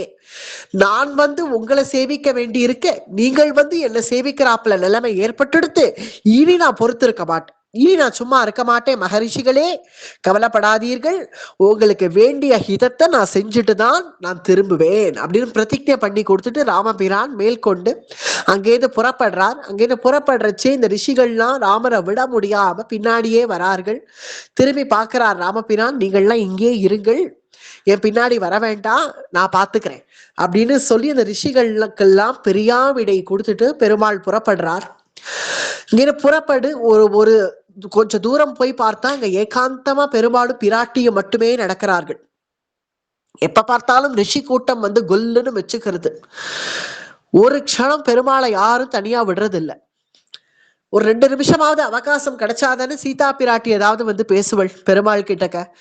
ரிஷிகளுக்காவது தெரிய வேண்டாமோ, கூட சீதா பிராட்டி வந்திருக்காளே, அவள் ஒரு 2 வார்த்தை பெருமாளோட பேசணும்னு நினைக்க மாட்டாளா, அவள் தனியா இருக்கணும்னு நினைக்க மாட்டாளா? நம்ம பாட்டு எப்போதும் ஏதாவது 1-2 ரிஷி கூடவே எங்க போனாலும் விடுறது கிடையாது. ராத்திரி கூட பெருமாளுக்கு கொஞ்சம் கூட ஒரு விசிராந்தி இல்லை. ஏதோ ஒரு ரிஷி ராமபிரானிங்க வந்திருக்காருன்னு கேள்விப்பட்டோம், ஓடி எங்கேருந்தோ வருவார், புறப்பட்டு வருவார். ராத்திரி வந்திருக்கார், காலமே பார்த்துக்கலாம்னு விடமாட்டார். அவர் நமக்காக வந்திருக்காருன்னு உடனே ராமபிரான் போய் தரிசனம் கொடுத்துருவார். இப்படியே ஆயிட்டு இருக்கு. பின்ன எப்பதான் சீதா பிராட்டி பேசுவாள் பெருமாளோட? இந்த ஒரே ஒரு குறிப்பிட்ட தூரம் லக்ஷ்மணர் கூட கொஞ்சம் பின்னாடி நடந்து வந்துட்டு இருக்கார். சீதாராமாள் மட்டும் கைவீசி நடக்கிறார்கள். அந்த சந்தர்ப்பத்துல பிராட்டி இதுதான் சரியான சந்தர்ப்பம், நம்ம போய் பேசணும் பிரபுவின் இடத்துல அப்படின்னு புறப்பட்டு வரா. வந்து ராமபிரானை பார்த்து பேசுறா. சத்யசந்த மகாபாக ஸ்ரீமன்னு லக்ஷ்மண பூர்வஜா.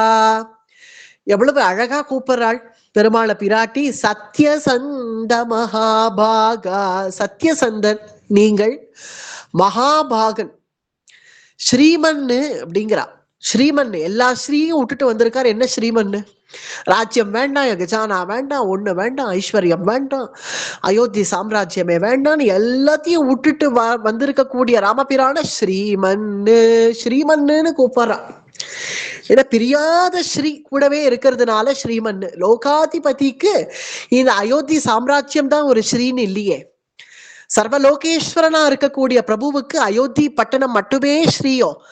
கூடவே ஸ்ரீ புறப்பட்டு வந்து நீங்காத ஸ்ரீ தான் கூட இருக்கிறதுனாலயே ஸ்ரீமன்னு ஸ்ரீமன்னுன்னு கூப்பிடுறா.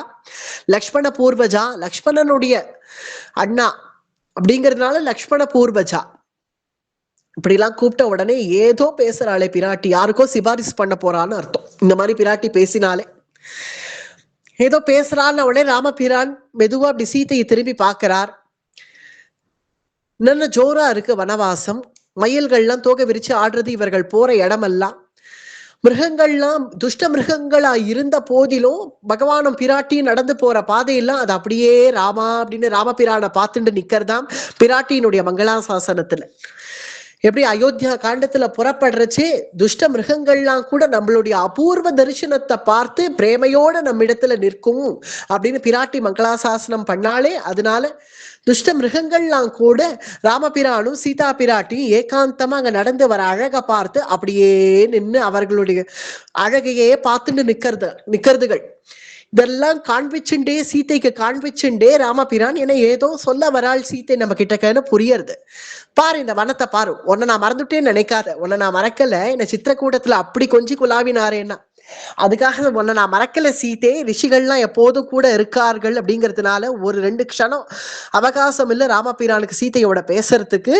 அதெல்லாம் உன்னை ஒண்ணு நான் மறக்கலை அப்படின்னு காட்டுறதுக்காக இந்த வனத்தினுடைய அழகெல்லாம் சீத்தைக்கு காண்பிச்சுட்டே நடக்கிறார் ராமபிரான்.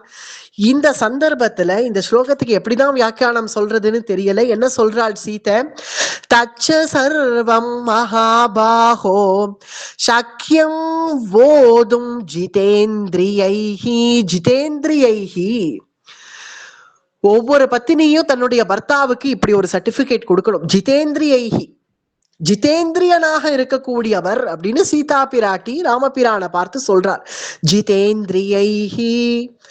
பின்ன அப்படி சித்திரக்கூட்டத்துல விளையாடினாரே, கொஞ்சி குலாவினாரே அப்படின்னு பார்த்தா அந்த நிலை புரிஞ்சிருக்கணும் இல்லையோ சீதா பிராட்டிக்கு. அவர் சீதைய சந்தோஷப்படுத்தணும் அப்படிங்கிறதுக்காக மனசுல கொண்டு வந்துட்டார். அதெல்லாம் மனசுல கொண்டு வந்தார் அந்த சமயம் அப்படின்னு ராமாயணத்துல வர்ணிக்கப்படுறது. அங்க பாகவதத்துல ராச பஞ்சாத்தியாயி ஆரம்பிக்கிறச்சேமே கோபிகைகளை சந்தோஷப்படுத்துறதுக்காக கண்ணபிரான் தன்னை மனசை அப்படி ஆக்கிண்டான். மனசுல ஏதோ மனசு போற போக்குக்கு நான் போனேங்கிறது மனுஷ ஸ்வபாவம். மனசு அப்படி போச்சு அதனால நானும் போனேன் அப்படிங்கிறது மனுஷ ஸ்வபாவம். பகவத்வம் அப்படிங்கிறது எப்படி இருக்கும்னா தன்னுடைய பக்தர்களுக்காக தன் மனசை அவர் அப்படி ஆக்கிப்பறான். அது புரிஞ்சதுனால அல்லவோ கோபிகைகள் ராசத்துக்கு அதிகாரி, இல்லைன்னா அதிகாரி இல்லை. எனக்காக நீ உன் சித்தத்தை இப்படி ஆக்கிக்கோ கண்ணா அப்படின்னு நினைக்கக்கூடியவர்கள் அவர்கள். அதனாலதான் அவர்கள் ராசத்துக்கு அதிகாரி. அது போலதான் இங்க சீதா பிராட்டி தனக்காக அவன் பிரம்மத்துக்கு உண்டான பிரம்மச்சரியம்ங்கிறது என்னைக்கும் போகாது.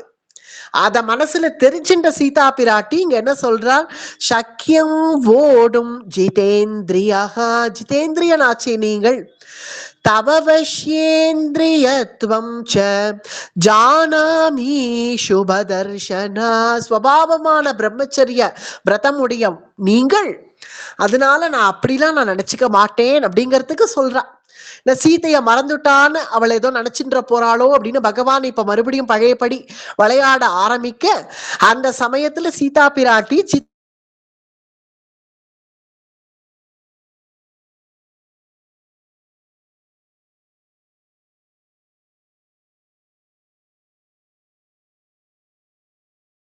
பெருமாள் பாக்குறார் சீதையை. என்ன யாருக்கோ பேச வரா, யாருக்கு பேச வரான்னு தான் தெரியல. என்ன பேசுறாள், நீங்க எதுக்கு வந்த இடத்துல உங்களுக்கு வம்புன்னு கேட்க வரா. இப்போ வேற ஒண்ணும் இல்ல. எப்படி யானையே கொடுத்த பிறகு சங்கிலி எதுக்குன்னு கேட்பா, அது போல அயோத்தியே விட்ட பிறகு இந்த கோதண்டம் எதுக்குன்னு நினைச்சேன். லக்ஷ்மணா என்னுடைய கோதண்டத்தை எடு, தனுசை எடு, அம்புராத்துளி எடுன்னு மெனக்கட்டு சொல்லி கேட்டு வாங்கிட்டு புறப்பட்டிருக்கார். இவர் பாட்டுக்கு கையில கமண்டலு தீர்த்தத்தை தூக்கிட்டு வந்திருந்தா யாரும் கேட்க மாட்டான், யுத்தம் பண்ணுன்னு கேட்க மாட்டான். கையில இந்த தனுசை ஏந்திட்டு வந்ததுனால அல்லவோ இப்ப எல்லா ரிஷிகளும் கேட்கிறா. யார பார்த்தாலும் நான் ஜனஸ்தானத்தை மொத்தமா நிர்மூலமாக்குவேன்னு சொல்லிட்டு வராரே, இப்ப எதுக்கு இது அவசியமா? ஏதோ வனவாசத்துல ஏதோ வந்தோம் கழிச்சோம் போனோம்னு இருக்கக்கூடாதா? இது இப்ப அவசியமான நினைக்கிறா. அதனால பிராட்டி பெருமாளை பார்த்து சொல்றான், வந்த இடத்துல இந்த வம்பெல்லாம் வச்சுக்க வேண்டாமே, உங்களிடத்துல எவ்வளவோ குணங்கள் இருக்கு, ஒன்னே ஒண்ணு இருக்கலாமோன்னு எனக்கு தோன்றது அப்படின்னு பிராட்டி கேட்கிறாள். அஹிம்சை.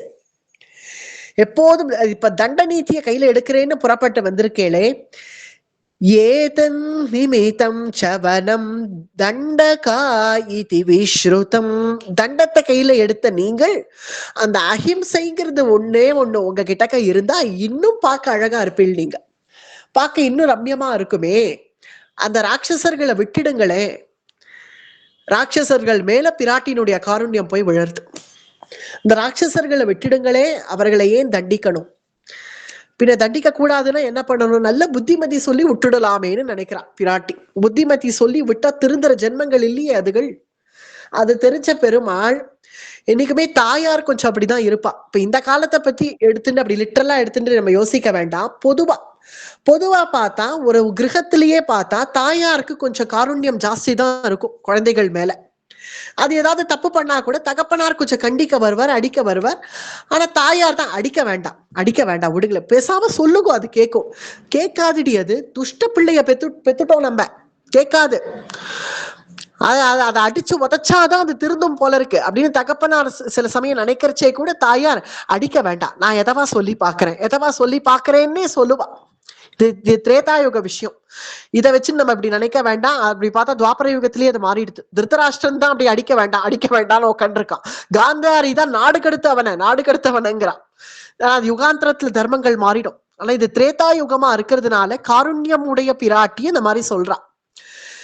நல்ல புத்தி சொன்னா திருந்திட மாட்டாளா? அதுக்காக அவர்களை அடிக்கணுமா அப்படிங்கிற ரீதியில இந்த ராட்சசர்களை விட்டுடலாமே, வந்த இடத்துல எந்த வம்பும் வச்சுக்க வேண்டாமே அப்படின்னு சொன்ன உடனே பெருமாள் இதுக்காக கோச்சுக்கல. உடனே பிராட்டி கிட்டக்க, ஏன்னா அவள் சொன்னதை பெருமாள் இப்ப ஒத்துக்கல, அதுக்காக ஒத்துண்டும் இல்லை. இப்படி பார்த்து சிரிக்கிறாராம், சீதா பிராட்டிய பார்த்து சிரிக்கிறாராம். சிரிச்சுண்டே ஜனகன் பெண்ணே அப்படின்னு கூப்பிடுறாராம். வாக்கியமேதத் து வைதேஹ்யா வியாஹ்ருதம் பர்த்ருபக்தயா ஸ்ருத்வா தர்மே ஸ்திதோ ராமஹ பிரத்யுவாசாத ஜானகி. ஜானகி, ஹே ஜானகி அப்படின்னு கூப்பிடுற ஜனகன் பெண்ணே, உன் அப்பாவை போலவே நீ இருக்க. உன் அப்பா இப்படிதான், ஏதோ ராஜ்யம்னு இருந்தா ஏதோ கையில எடு கத்திய வாழை எடுன்னு உட்காந்துருக்க மாட்டார் சிம்மாசனத்துல வந்து ஜனக்கரை உட்கார ஜபமாலையோட வந்து உட்காருவாரான். ஜபமாலையோட வந்து உட்காந்து பிரம்ம விசாரம் பண்ணிட்டு இருப்பான். அங்க ஏதோ அவளோட யுத்தம் எல்லாம் புறப்பட்டு போக மாட்டார். இருக்கிற ராஜ்யத்தை காப்பாத்தின்டா போறோம், திக்விஜயத்துக்கு போனேன்லாம் கிளம்ப மாட்டார். இருக்கிற ராஜ்யம் அதை நன்னா காப்பாத்தின்னு இருந்தா அப்படியே போறோம் அப்படின்னு அவ அப்பா இருக்கா இல்லையா, அவரை போலவே நீ இருக்க. அப்பா போலதானே பெண் இருப்பா.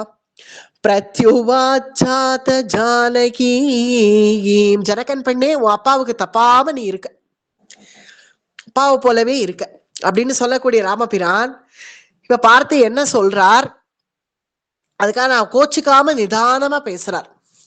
ஜானகி, நீ உன் மனசுக்கு தோணினதை நீ சொல்லிட்ட, அதை நான் அதுக்காக பூர்ணமா ஆட்சேபிக்கல. ஆனால் சில தர்மாதர்ம விவஸ்தைங்கிறத நீ புரிஞ்சுக்கணும். அஹிம்சைங்கிறது தேவைதான், அது நான் இல்லைன்னு சொல்ல மாட்டேன். அஹிம்சைங்கிறது முக்கியம்தான். ஆனால் ஹிம்சைய கையில எடுக்கிறது அந்த அஹிம்சைய ஸ்தாபிக்கிறதுக்காக தான். ஹிம்சைய கையில எடுத்தாதான் அஹிம்சைய ஸ்தாபிக்க முடியும். ஏன்னா நம்ம பொதுவா ஒரு கத்தியை எடுத்து ஒருத்தனை போய் இப்படி வெட்டுறேன்னு போய் வெட்டினாதான் அது தப்பு. இதே கத்திய ஒரு வைத்தியர் கையில எடுத்து நான் ஆபரேஷன் பண்றேன்னு கையில எடுத்தார்னா அதை நம்ம ஐயோ இப்படி போட்டு ஹிம்சை பண்றியே வெட்டுறியேன்னு சொல்ல மாட்டோம். ஏன்னா அதை எடுத்து கத்தியை எடுத்து வெட்டினாதான் இவனுக்கு வேண்டிய ஹிதத்தை இவன் சரீரத்துல செய்ய முடியும் அப்படின்னு இருக்கு இல்லையா. அங்க ஹிம்சையில அஹிம்சை இருக்கு இல்லையா, அது ஹிம்சை தான். கத்தி எடுத்து வெட்டி அங்க ஆபரேஷன் பண்றது ஹிம்சை தான். ஆனாலும் அதுல ஒரு அஹிம்சை இருக்கு. அது போல இப்ப ஹிம்சைய கையில எடுத்தாதான் அஹிம்சைய ஸ்தாபிக்கணும். பார்த்த இல்ல எவ்வளவு பெரிய மலை கூட்டம் போல மலமுட்டம் போல இருக்கு, அவ்வளவு எலும்பு கூடுகள், ரிஷிகளுடைய எலும்பு கூடுகளை அடிச்சு துப்பியிருக்கார்கள் இந்த ஜனஸ்தான வாசிகள். இதெல்லாம் பார்த்துண்டு அப்படியே வர சொல்றியா என்ன? அதுக்காகவா என்னுடைய கையில தனுசு இருக்கு? நான் க்ஷத்ரியன். க்ஷத்ரியர்கள் அப்படி இருக்க கூடாது. க்ஷத்ரியானாம் து வீராணாம் மனேஷோ நியதாத்மனாகாம் தனுஷா காரியமே தாவா வதாஹம் தாநாம பிரக்ஷணோ தனுஷா காரியமே தாவா. இந்த தனுஷை நான் எதுக்கு ஊனின்னு இருக்கேன்னு நினைக்கிறேன்? சும்மா ஏதோ பொம்மைக்காக எடுத்துன்னு வந்தேனா? விளையாடுறதுக்காக, ஒரு கோலாட்டத்துக்காக எடுத்துன்னு வந்தேன்? தனுசை நான் எதுக்கு எடுத்துன்னு வந்தேன்? நான் க்ஷத்ரியன் க்ஷத்ரியனாக இருக்கணும். எப்படி கண்ணபிரான் தர்மாதி யுத்தா ஸ்ரேயோன்யத்தை க்ஷத்ரியஸ்ய ந வித்யதே. எழு பார்த்தா எழு, உத்திஷ்ட பாரதா அப்படின்னு எப்படி சொல்லி அர்ஜுனனை எழுப்புறான் கண்ணபிரான். உத்திஷ்ட பாரதான்னு சொல்லியாவது யுத்தம் பண்ண வச்சான் இல்லையா? நீ க்ஷத்ரியன். க்ஷத்ரியனுக்கு அழகு கையில காண்டீபத்தை ஏந்து, அதை விட்டுட்டு ஞான உட்காந்து அழுதுன்னு இருக்க கூடாது. இது என்ன அழுதுன்னு இருக்க? அழறதெல்லாம் சன்னியாசிகள் அழுவா. அவா வேணா இதெல்லாம் சன்னியாச தர்மம் நீ சொல்றதெல்லாம். நாங்க அர்ஜுனன் சொல்றதெல்லாம் சன்னியாச தர்மம் சொல்ல ஆரம்பிச்சான். அது சன்னியாசிகளுக்கு, உனக்கு இல்ல. அததான் ராமபிரான் சொல்றார். கிருஷ்ணன் அங்க சொல்றார், சன்னியாசிகள் அப்படி இருக்கட்டும், அது உனக்கு இல்ல அர்ஜுனா, நீ எழு. தர்மாதி யுத்தா ஸ்ரேயோன்யத் க்ஷத்ரியஸ்ய ந வித்யதே. க்ஷத்ரியன் க்ஷத்ரியனாக இரு அப்படின்னு அங்க கண்ணபிரான் சொன்னது இங்க ராமபிரான் சொல்றார், பிராட்டிக்கு சொல்றார். க்ஷத்ரியானாம் து வீரானாம் மனேஷு நியமா நியதாத்மனாகாம். க்ஷத்ரியர்களுடைய நீதி என்ன? யாரும் எங்கேயும் ஐயோ அம்மான்னு அழக்கூடாது. ஒரு க்ஷத்ரியன் கையில ஆயுதத்தை ஏந்தறதே நம்முடைய பிரஜைகளை ரட்சிக்கிறதுக்காக தான், பிரஜைகளுடைய சௌக்கியத்துக்காக தான் க்ஷத்ரியர்கள். அப்பேற்பட்ட க்ஷத்ரிய குலத்துல வந்தனா எப்படி ரிஷிகளுடைய இந்த அவல நிலையை பார்த்து பொறுத்து போவேன்னு நீ நினைக்கிறாய்? ஏன்னா அஹிம்சை அப்படிங்கிறது முக்கியமாகிலும் அந்த அஹிம்சையை எல்லா நேரத்திலையும் கையில எடுக்கவும் கூடாது. ஒரு தெருவுல ஒரு அம்மா நடந்து போயிட்டு இருக்கா. ஒரு உதாரணத்துக்கு புரியும்படி சொல்லணும்னா, ஒரு அம்மா ஒரு தெருவுல நடந்து போயிட்டே இருக்குச்சு. திடீர்னு ஒரு திருடன் ஓடி வந்து அவள் கழுத்துல இருக்கிற சங்கிலியை பிடிச்சு இழுத்துட்டான். இழுத்த உடனே அவள் கத்தராள், யாராவது காப்பாத்துங்கள், என்னுடைய சங்கிலி இழுத்துன்னு போறானே அப்படின்னு. பின்னாடி அவளால முடிஞ்ச வரைக்கும் ஓடுவர். பிறகு யாராவது என்னை காப்பாத்துங்கள், உதவி பண்ணுங்கள் அப்படின்னு கெஞ்சுவா இல்லையா? அப்ப அங்க பக்கத்துல ஒரு போலீஸ்காரன் நின்றுட்டு இருந்தா, காப்பாத்துங்கோ, இந்த மாதிரி என் செங்கிலியை அறுத்துட்டு போறான், காப்பாத்துப்பா அப்படின்னா. அஹிம்சா பரமோ தர்மஹா அப்படின்னு அவன் நிப்பானோ? உடனே அவன் என்ன பண்ணுவான்? கையில இருக்கிற லத்தியை எடுத்து அவனை போட்டு முட்டி உடைய, அவனை ஒரு உடைச்சு அந்த செங்கிலிய மீட்ட அந்த அம்மா கிட்ட கொடுத்து அவனையும் தூக்கி கொண்டு போய் ஜெயில போடணும். அதுதானே ஒரு போலீஸ்காரனுடைய கடமை. இதே அங்க ஒரு சன்னியாசி நின்று இருந்தாராகில் அவர் தண்டத்தை கையில தூக்கி டேய் பயல இங்க வாடா அப்படின்னு போய் அடிக்க கூடாது. அது வேணா தப்பு. ஏன்னா அவர் சன்னியாசி அப்படி புறப்படக்கூடாது. அவர் வேணா சொல்லலாம். அவர்கிட்ட போய் இந்த அம்மா என்னை காப்பாத்துங்கோன்னு கேட்டா, அஹிம்சா பரமோ தர்மஹாமா, நான் எப்படிமா காப்பாற்ற முடியும்னு அவர் வேணா கிடக்கலாம். ஆனா ஒரு போலீஸ்காரன் அப்படி கிடக்க கூடாது. அதுதான் இங்க ராமபிரான், இந்த ரிஷிகள் ஏதோ அவர்களால அஹிம்சா பரமோ தர்மஹான்னு அவர்கள் சொல்லி நாங்க உட்காந்துருக்கா. அவர்களுக்கு சக்தி இருந்தோ உட்காந்து இருக்கா, அதை பார்க்கணும். சக்தி இல்லாம இல்ல, பஸ்மமா போ, நாசமா போ சொல்லிட முடியாது. அவர்களுக்கு அத்தகைய தபசு இல்ல. தபசு இருந்து, இதுதான் சரணாகத லட்சணம். எனக்கு தபசு இருந்த போது நான் சக்தி இல்லை அதனால உட்காந்துருக்கேங்கிறது வேற, சக்தி இருந்தும் செய்யக்கூடாதுன்னு இருக்கார்கள். ஏன்னா சரண்யன் இருக்கான், அவன் இருக்கிறச்சே நான் என்ன அதிக பிரசங்கித்தனம் பண்றது, நான் என்ன போய் என்ன காப்பாத்திக்கிறது அப்படின்னு இருக்கக்கூடிய அந்த ரிஷிகள் அவர்கள் வேணா அஹிம்சா பரமோ தர்மகான்னு இருக்கலாம். ஆனா நம்ம அப்படி இருக்கலாமா? க்ஷத்ரியனா லட்சணமா நான் என்ன செய்யணும், இந்த ஆயுதத்தை எடுத்து அந்த ஜனஸ்தான வாசிகளை ஒழிச்சே கட்ட வேண்டாமோ? இவ்வளவு தூரம் ஹிம்சை பண்ணிட்டு இருக்கார்கள், ஒழிச்சு கட்ட வேண்டியவர்கள் தானே அவர்கள். பாம்பெல்லாம் பாக்குறச்சு ஐயோ பாவம், பாம்பை அடிக்க வேணாம் அப்படின்னு விட்டுட்டா அந்த பாம்புக்கு நன்னா பரம்பரை உண்டாகி ஆனா எங்க பார்த்தாலும் அப்புறம் ஒரே பாம்பாயிடும், கால் வைக்கிற இடமெல்லாம் பாம்பு. சிருஷ்டியே அப்படிதான் இருக்கு, இயற்கையே அப்படிதான் இருக்கு. இயற்கையே ஒன்ன அடிக்கிறதுக்கு தானே வச்சிருக்கு. பூச்சின்னு இருந்தா அந்த பூச்சியை அடிக்கிறதுக்கு தவளை இருக்கு, அப்புறம் எங்க பார்த்தாலும் ஒரே தவளையா ஆயிடும் கொட கொட கொடன்னு. அதனால அந்த தவளைய கொத்துறதுக்கு பாம்பு இருக்கு, அப்புறம் எங்க பார்த்தாலும் ஒரே பாம்பாக ஆயிடும். அதனால அந்த பாம்பை பிடிக்கிறதுக்கு தான் கருடன் இருக்கு, மயில் இருக்கு. இப்படி பிரபஞ்ச சிருஷ்டியே அப்படிதானே அமைஞ்சிருக்கு, ஒண்ணு ஒண்ணு ஒண்ணு ஒண்ணு ஒண்ணு ஒண்ணு. அப்படி இருக்கு. இந்த ராட்சசர்கள் ரிஷிகளை சாப்பிட்றார்கள்னா அப்படியே விட்டுன்ற கூடாது. பாம்பை நம்ம விடுவோமோ? ஒரு பாம்பு கிரகம் தேடி விடுத்து ஐயோ பாவம் விட்டுடலாம்னு யாராவது விடுவாளா? கையில என்ன கிடைச்சிருக்கோ அதை எடுத்து அதை அடிச்சாதானே 1000 பேரை காப்பாற்ற முடியும். ஒரு கல்யாண மண்டபத்துக்குள்ள ஒரு பெரிய பாம்பு பூந்துடுத்துனா அங்க 1000 பேர்களை காப்பாத்துறது லட்சியமா? இல்ல அந்த ஒரே ஒரு பாம்பை பார்த்து ஐயோ பாவம் அப்படின்னு உட்காந்துருப்பாளா? அதை விட ஒரு பைத்தியக்காரத்தனம் ஏதாவது இருக்குமா? கையில என்ன கிடைக்கிறதோ எல்லாரும் எடுத்து அடிக்க ஆரம்பிப்பார்கள். அதுதான். ஆனால் அந்த ரிஷிகள் அப்படி கூட அடிக்காம சாமர்த்தியம் இருந்தும் சரண்யன் இருக்கான் அப்படின்னு இருக்கக்கூடிய ரிஷிகளுக்கு நான் எப்படி உபகாரம் பண்ணாம போவேன்? மயா சைத்வஜ்ஜா ஸ்ருத்வா கார்யேன பரிபாலனோ ரிஷீனாம் தண்டகாரண்யே சம்ஸ்ருதம் ஜனகாத்மஜேயே. ஜனகன் பெண்ணே புரிஞ்சுக்கோ, அதுக்காக அவர்களுக்காக நான் இந்த ஒரு கைங்கரியம் கூட பண்ணலைன்னா நீ பார்த்த இல்ல எல்லாரும் என்ன சரணம் அடையிறா, நான் அவர்களை சரணம் அடைய வேண்டி இருக்க.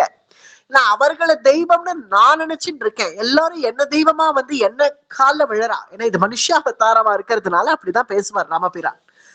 எந்த ரிஷிகளை போய் நான் சேவிக்கணுமோ அவர்கள்லாம் என்னிடத்துல சரணாகத்தின்னு நிக்கிறார்கள், அவர்களுக்கு செய்ய வேண்டிய கைங்கரியத்தை நான் செய்யாமல் ஓய மாட்டேன் அப்படின்னு ராமபிரான் சொன்ன உடனே பிராட்டி கொஞ்சம் அதிகமா பேசிட்டோமோன்னு நினைச்சுட்டா. அன்னை கைகளை குவிச்சுண்டா. அப்படி அல்ல, நம்ம கிட்டக்க ஒன்னும் சதுரங்க சைன்யம் கூட இல்லையே, அயோத்தியிலேருந்து இப்படி புறப்பட்டு வந்துட்டோமே, உங்களுடைய திருமேனிக்கு ஏதாவது ஆபத்து வந்துட போறதே அப்படின்னு உங்க மேல இருக்கக்கூடிய பிரேமையில, உங்க மேல இருக்கக்கூடிய அந்த பிரேமையினால ஏதோ பேசிட்டேன், அதை பெருசா எடுத்துக்காதீங்கோ அப்படின்னு சீத்தை சொன்ன உடனே ராமபிரான் பாக்குறார், என்ன சீத்தை பேசுற, என்னுடைய சரீரத்துக்கு ஏதாவது ஆயிடுங்கிறதுக்காக இப்படி பேசினேன்னு சொல்றியே. ஆப்யகம் ஜீவிதம் ஜஹ்யம் த்வாம் வ சீதே ச லக்ஷ்மணாகாம் நது பிரதிஜ்ஞா சம்ஸ்ருத்ய பிராமணேப்யோ விசேஷதஹ. ஆப்யகம் ஜீவிதம் ஜஹ்யம், என்னுடைய உயிர் எனக்கு ஒண்ணு அவ்வளவு பெருசு கிடையாது, என் உயிரை விட்டாலும் விடுவேன், ரிஷிகளுக்கு உபயோகப்படாத இந்த தேகம் எனக்கு எதுக்கு? அப்யகம் ஜீவிதம் ஜஹ்யம், என்னுடைய ஜீவனை விட்டாலும் விட்டுடுவேன், என் உயிரை விட மேலான சீதே ஒன்ன விட்டாலும் விட்டுருவேன். துவாம் வா சீதே ச லக்ஷ்மணாகாம், எனக்கு பரம பிரியனான என் லக்ஷ்மணனை விட்டாலும் விட்டுடுவேன். ச லக்ஷ்மணாகாம் நது பிரதிஜ்ஞா சம்ஸ்ருத்ய, என்னுடைய பிரதிஜையை நான் விட மாட்டேன், ரிஷிகளுக்கு சொன்ன வார்த்தையை நான் விட மாட்டேன். பிராமணேபியோ விசேஷதஹ, பிராமணேபியோ விசேஷதகான்னு இந்த இடத்துல பிராமணேபியோன ரிஷிகள், அந்த ரிஷிகளை நான் காப்பாத்தாம ஓய மாட்டேன் அப்படின்னு என்னுடைய சொன்ன சொல்படி ராமர் இருப்பார். அப்படிங்கிறதுனாலதான் சத்யசந்த மகாபாகான்னு முதல்லயே சீதா பிராட்டி அட்ரஸ் பண்ணா. ஏதோ ஒரு பேச்சுவார்த்தைக்கு நான் சும்மா சொன்னேன்டி, ஏதோ அவெல்லாம் கேட்கறச்சே வேண்டான்னு சொல்ல முடியுமா? முடியாதுன்னு சொல்ல முடியுமா? அதனால அவளுக்காக ஜனஸ்தானத்தை ஒழிச்சு கட்டுறேன்னு சும்மா ஒரு வார்த்தையை சொல்லிட்டு வந்தேன், அதெல்லாம் யாரால முடியும், அதெல்லாம் யாரு பண்ணிட்டு இருப்பா, வேற வேலை இல்லை, அதெல்லாம் செய்ய மாட்டேன் அப்படின்னு சொல்லக்கூடியவர் ராமபிரான் இல்ல. சொன்ன வார்த்தையை செஞ்சுடுவர். அதனாலதான் சத்யசந்த மகாபாகா அப்படின்னு ஆரம்பிச்சா. அதை இங்க ராமபிரானும் ஊர்ஜகப்படுத்துறார். ந து பிரதிஜ்ஞா சம்ஸ்ருத்ய, என்னுடைய பிரதிஜ்ஞையை நான் கைவிட மாட்டேன், அந்த ரிஷிகளை சம்ரட்சிக்காம நான் விடமாட்டேன். அதனால என் உயிரே போனாலும் சரி, என் உயிரை விட மேலான சீதே உன்னை இழந்தாலும் இழப்பேன், எனக்கு பரமப்பிரியனான என் லக்ஷ்மணனை தியாகம் பண்ணாலும் பண்ணுவேன், ஆனா இந்த ரிஷிகளை ரட்சிச்சே தீருவேன் அப்படின்னு ராமபிரான் ஏதோ வேகத்துல பேசிட்டார். இப்ப இந்த 3 நடக்க போறது. வேகத்துல ராமபிரான் பேசின 3மே நடக்க போறது. அப்பியகம் ஜீவிதம் ஜஹ்யம்னு சொன்னார் இல்ல, தன்னைத்தானே அழக்க போறார் நாகபாசத்துல. சீதையை அழக்க போறார். துவாம்பா சீதே, சீதையை இப்ப அழக்க போறார் ராவணன் இடத்துல. எத்தனை நாட்கள் பிரிஞ்சு ராமபிரான் தவிக்க போறார். சீதை அங்க தவிக்கிறான்னா அதை விட ஒரு படி மேலாக ராமபிரான் இங்க தவிக்கிறார். துவாம்பா சீதே அப்படின்னு ஒரு காரணத்துல என்ன ஒரு தெரியாம சொல்லிட்டாரா என்னன்னு தெரியல, அதுவும் நடக்க போறது. லக்ஷ்மணா அப்படின்னு லக்ஷ்மணனையும் பறி கொடுக்க போறார் யுத்தத்துல. பிரம்மாஸ்திரம் அடிபட்டு விழ போறான் லக்ஷ்மணனும். இப்படி 3ம் நடக்க போறது. இருந்தாலும் தர்மத்துல இவர்கள் இருக்கிறதுனால அந்த தர்மமே இவர்கள் இந்த 3த்தையுமே மீட்டு கொடுக்க போறது. ராமாயணத்துல எல்லாமே தர்மம் தானே, அதனாலதான் நல்லதே பேசணும் நல்லதே பேசணும் அப்படின்னு நம்ம பெரியவர்கள் ஏன் சொல்றா. ஏன்னா இது பொதுவான இது ஒரு விஷயம் சொல்லுவா. நம்ம சுத்தி கிரக தேவதைகள்லாம் இருப்பா. அந்த கிரக தேவதைகள் நம்ம ஏதாவது ஒண்ணு பேசினா ததாஸ்து அப்படின்னு ஒரு வார்த்தை சொல்லிட்டான்னா அது நடந்துடும், அதனால நல்லதே பேசணும் கெட்டது பேசக்கூடாது அப்படின்னு நம்ம கிரக தர்மத்தை இங்க காட்டுறார் ராமபிரான். நான் என்ன ஏன் தான் அப்படி சொன்னேனோ அப்படின்னு நினைப்பார் ராமபிரானே. இப்போ சொன்ன எல்லாமே நடந்துடுத்தே, நான் ஒரு வேகத்துல சொல்லிட்டேன்னு சொன்னதெல்லாம் நடந்துடுத்தே அப்படின்னு ராமபிரானே நினைப்பார். இப்ப ராமபிரான் வேகத்துல இப்படி பேசிடக்கூடாது, வார்த்தையை விட்டுடக்கூடாது அப்படின்னு ராமபிரான் தானே காட்டுறாரு இந்த தர்மத்தை. ஒரு வேகத்துல ஒரு வார்த்தையை விட்டா கூட அது நடந்தாலும் நடந்துடும், சில சமயம் பலிச்சிடும். அதனால ஜாக்கிரதையா இருக்கணும், நல்லதே பேசணும் அப்படின்னு ராமபிரான் இங்க ஒரு பொது தர்மத்தை இங்க காட்டுறார். இப்படி பெருமாள் இப்படி ஆவேசத்தோட பேசின உடனே ஒரு ஸ்வபாவ பீருவா இருக்கக்கூடிய பிராட்டிக்கு ஒரு பயம் வந்துடுது. ஏதோ நம்ம பாட்டு ஏதோ ஒண்ணு கேட்க போக கடைசியில இவர் இப்படி கோவப்படுறாப்புல நடந்துட்டோமே அப்படின்னு தோணித்து பிராட்டிக்கு. உடனே அஞ்சலி பண்றா பெருமாள் இடத்துல. நான் ஏதோ அவசர புத்தினால என்னத்தையோ பேசிட்டேன், அதை நீங்க மனசுல வச்சுக்க வேண்டாம். இருந்தாலும் நான் ஒண்ணு சொல்றேன், உங்க கூட வந்திருக்கார் லக்ஷ்மணர், எதுவா இருந்தாலும் அவர்கிட்ட கேட்டு கலந்து ஆலோசனை பண்ணி பண்ணுங்க. அப்ப கூட பிராட்டி விட்டு கொடுக்க மாட்டேங்கிறா. ராமபிரான் மேல அவளுக்கு இருக்கிற பிரேம தான், அதை எப்படி விட்டு கொடுப்பா? அவருக்கு ஏதாவது ஆயிட போறதே அப்படிங்கிறது பகவானாச்சே, அவருக்கு என்ன ஆயிடும் அப்படிங்கிறது ஒரு ஞானம் இருந்தாலும் அந்த பிரேமைங்கிறது அந்த ஞானத்தை மறைச்சிடும். எப்படி ஸ்ரீரங்கத்துக்கு முகலாயர்கள் படை எடுக்கிறச்சே நம்முடைய ஆச்சாரியர்கள்லாம் என்ன செய்தார்கள், அவர் ரங்கநாதன் ஆச்சே, அவர் காப்பாத்திக்க மாட்டாரா இல்ல நம்மையும் சேர்த்து அவர் காப்பாற்ற மாட்டாரா? இருந்தாலும் அந்த பகவானை காப்பாத்தணுமே அப்படின்னு எல்லா ஆச்சாரியர்கள் புருஷாலுமா சேர்த்து அந்த பகவானை நம்பெருமாளை காப்பாத்தணும் அப்படின்னு தூக்கிண்டு ஓடினார்கள் இல்லையா? எத்தனை நாட்கள் நம்பெருமாள் அங்க இல்ல, பிறகு திரும்பி வந்தார்னு தெரியும் நமக்கு ஹிஸ்டரி எல்லாருக்கும் தெரியும். அது நம்ம அந்த பிரேம, அந்த உச்சக்கட்ட பிரேம என்ன பண்ணிடும், பகவான் தான் நமக்கு ரக்ஷகன் அப்படிங்கிறது கூட மறந்து பகவானுக்கு ஒரு ஆபத்து வந்துட போறதே நம்ம பகவானை ரட்சிக்கணும் அப்படின்னு ஆயிடும். இதேதான் அங்க துவாரகை. இப்ப ஸ்ரீநாத் ஜி அப்படின்னு சொல்றா, ஸ்ரீநாத் துவாரகை, நாத துவாரகா. அங்கேயும் இப்படிதான். அவர்கள் பேரெல்லாம் சொல்லணுங்கிற அவசியம் இல்லை, இருந்தாலும் சொல்லணும்னா அவுரங்கசீப் அவனுடைய காலம். அப்போ அந்த ஸ்ரீநாத்ஜிய பூர்ணமா பின்னப்படுத்திடணும் அப்படிங்கிறதுக்காக படை எடுத்துட்டு வரா. அந்த ஸ்ரீநாத்ஜியை எப்படியாவது களவாடிட்டு போயிடணும். ஏன்னா அந்த ஸ்ரீநாத்ஜி பார்க்கவே ரொம்ப அழகா இருப்பார். அவரை கொண்டு போய் ஏதாவது செய்தா அது நல்ல தங்கத்தினாலையும் வைரத்தினாலையும் ஆன அந்த திவ்யமங்கல விக்கிரகம் அவர்களுக்கு நல்லா கிடைக்கும்னு ஸ்ரீநாத்ஜியை எப்படியாவது எடுத்துட்டு போயிடணும்னு வரா படை எடுத்துட்டு. அப்ப அங்க இருக்கிறவர்கள் எல்லாம் ஸ்ரீநாத்ஜியை ரட்சிக்கணுமே அப்படின்னு ஸ்ரீநாத்ஜி கிரிதாரி, அது கோவர்தன கிரிதாரி போல கையை இப்படி வச்சுட்டு இருப்பான். கோவர்தன மலையை தூக்கிறதுக்கு என்ன பொசிஷனோ அப்படி. இதெல்லாம் அங்கேருந்து புறப்பட்டு இங்க கொண்டு வந்திருக்கார்கள். அவ்வளவு தூரம் அவர்களுடைய படையெடுப்புக்காக பயந்து ஸ்ரீநாத்ஜி நம்மள ரட்சிப்பான் அப்படிங்கிறது கூட மறந்து போய் நம்ம ஸ்ரீநாத்ஜியை ரட்சிக்கணும் அப்படிங்கிற நிலைமைக்கு அது பக்தர்களுக்கு அந்த பிரேமைங்கிறது வந்துடும். அதனால பிராட்டி இப்ப என்ன சொல்றாள், எதுவா இருந்தாலும் லக்ஷ்மணன் கிட்டக்க ஒரு வார்த்தை ஆலோசனை பண்ணி பண்ணுங்கோ, நீங்களா எந்த முடிவும் எடுக்காதீங்கோ அப்படின்னு ராமபிரான் இவள்கிட்ட. இப்படி இந்த பிரேமைங்கிறது ஜெயிச்சிடும், எல்லாத்த விடவும் ஜெயிச்சிடும் பிரேமை. என்ன சொன்னாலும் அந்த பிரேமை கேட்காது. அதை நீர் என்ன வேணா சொல்லும், ஆனாலும் எனக்கு நீர் தான் முக்கியம் அதனால உங்களுக்கு ஒண்ணு ஆகக்கூடாது அப்படிங்கிற அளவுக்கு அந்த பிரேம பகவானிடத்திலேயே நம்மள போய் பகவானிடத்திலேயே பேசுற அளவுக்கு கொண்டு போய் விட்டுடும். ஏன்னா அர்ஜுனனுக்கு அதுதானே ஆச்சு. ஏன்னா கண்ணனுக்கு என்ன ஆக போறது? நாராயணாஸ்திரம் எடுத்து போட்டுட்டான் பகதத்தன். நாராயணாஸ்திரத்துல கண்ணபிரான் அர்ஜுனனை ரட்சிக்கணும் அப்படிங்கிறதுக்காக தன் மார்ல வாங்கிட்டான். தன் மார்ல அதை வாங்கிட்ட உடனே அர்ஜுனன் அங்க துடிச்சு போயிட்டான். துடிச்சு போய் கண்ணா உனக்கு என்னாச்சு என்னாச்சுன்னு அழ ஆரம்பிச்சிட்டான். கண்ணா நீ சாரதியா இரு. ஒரு வார்த்தையை கூட விடுறான். அர்ஜுனன் அதிகாரம் பண்ற ஆக்னியிடுறான் கண்ணனுக்கு. என்ன சொல்றான்? நீ சாரதியா ஆயிரு, ரதி போல நீ நடந்துக்க கூடாது. நான் ரதி, நீ எனக்கு சாரதி. ஏன்னா அப்பதான் கிருஷ்ணன் அடங்குவான்னு. நீ இந்த மாதிரி எல்லாம் பண்ணக்கூடாது. உன் திருமேனிக்கு ஒரு ஆபத்து வர நான் விட மாட்டேன். நான் எப்படி விடுவேன் அப்படின்னு அர்ஜுனன் கேட்கிறான். இத்தனைக்கும் சரமஸ்லோக உபதேசம் கேட்டவன், கீதோபதேசம் கேட்டவன், அவனுக்கே கண்ணன் மேல இருக்கிற பிரேம, அந்த பிரேம ஜெயிச்சிடும் என்னைக்கு இருந்தாலும். அத போலதான் இங்க பிராட்டிக்கும் அந்த பிரேம ஜெயிச்சுட்டதுனால என்ன சொல்றா, ராமபிரானை பார்த்து என்ன இருந்தாலும் லக்ஷ்மணரை ஆலோசிச்சு எதுவானாலும் செய்யுங்கள் அப்படின்னு சொல்லி மேற்கொண்டு பிராட்டியும் பெருமாளாகவும் நடக்கிறார்கள், லக்ஷ்மணனுமாக நடக்கிறார்கள். அங்கேருந்து புறப்பட்டு ஆங்காங்கே வனங்கள் எல்லாம் சஞ்சாரம் பண்ணிட்டு அந்தந்த ரிஷிகளுடைய ஆசிரமத்துல தங்கி பிறகு இங்க அகஸ்தியருடைய ஆசிரமத்துக்கு வரணும் அப்படின்னு தோன்றது ராமபிரானுக்கு. ஏன்னா இப்ப அகஸ்தியர் மூலமா இங்க ஒரு காரியம் நடக்கணும். அகஸ்தியருடைய ஆசிரமத்துக்கு வரணும் அப்படின்னு அந்த எங்க இருக்கும் அகஸ்தியருடைய ஆசிரமம் அப்படின்னு மனுஷ ரீதியில அப்படி அங்கேயும் இங்கேயுமா பார்த்துட்டே வரக்கூடியவர் அகஸ்தியருடவே சகோதரரான சுதர்சனர் அப்படின்னு ஒரு ரிஷி. அவருடைய ஆசிரமத்துக்கு வந்து சேர்கிறார். அவர் ராமபிரான் அழைச்சிண்டார்.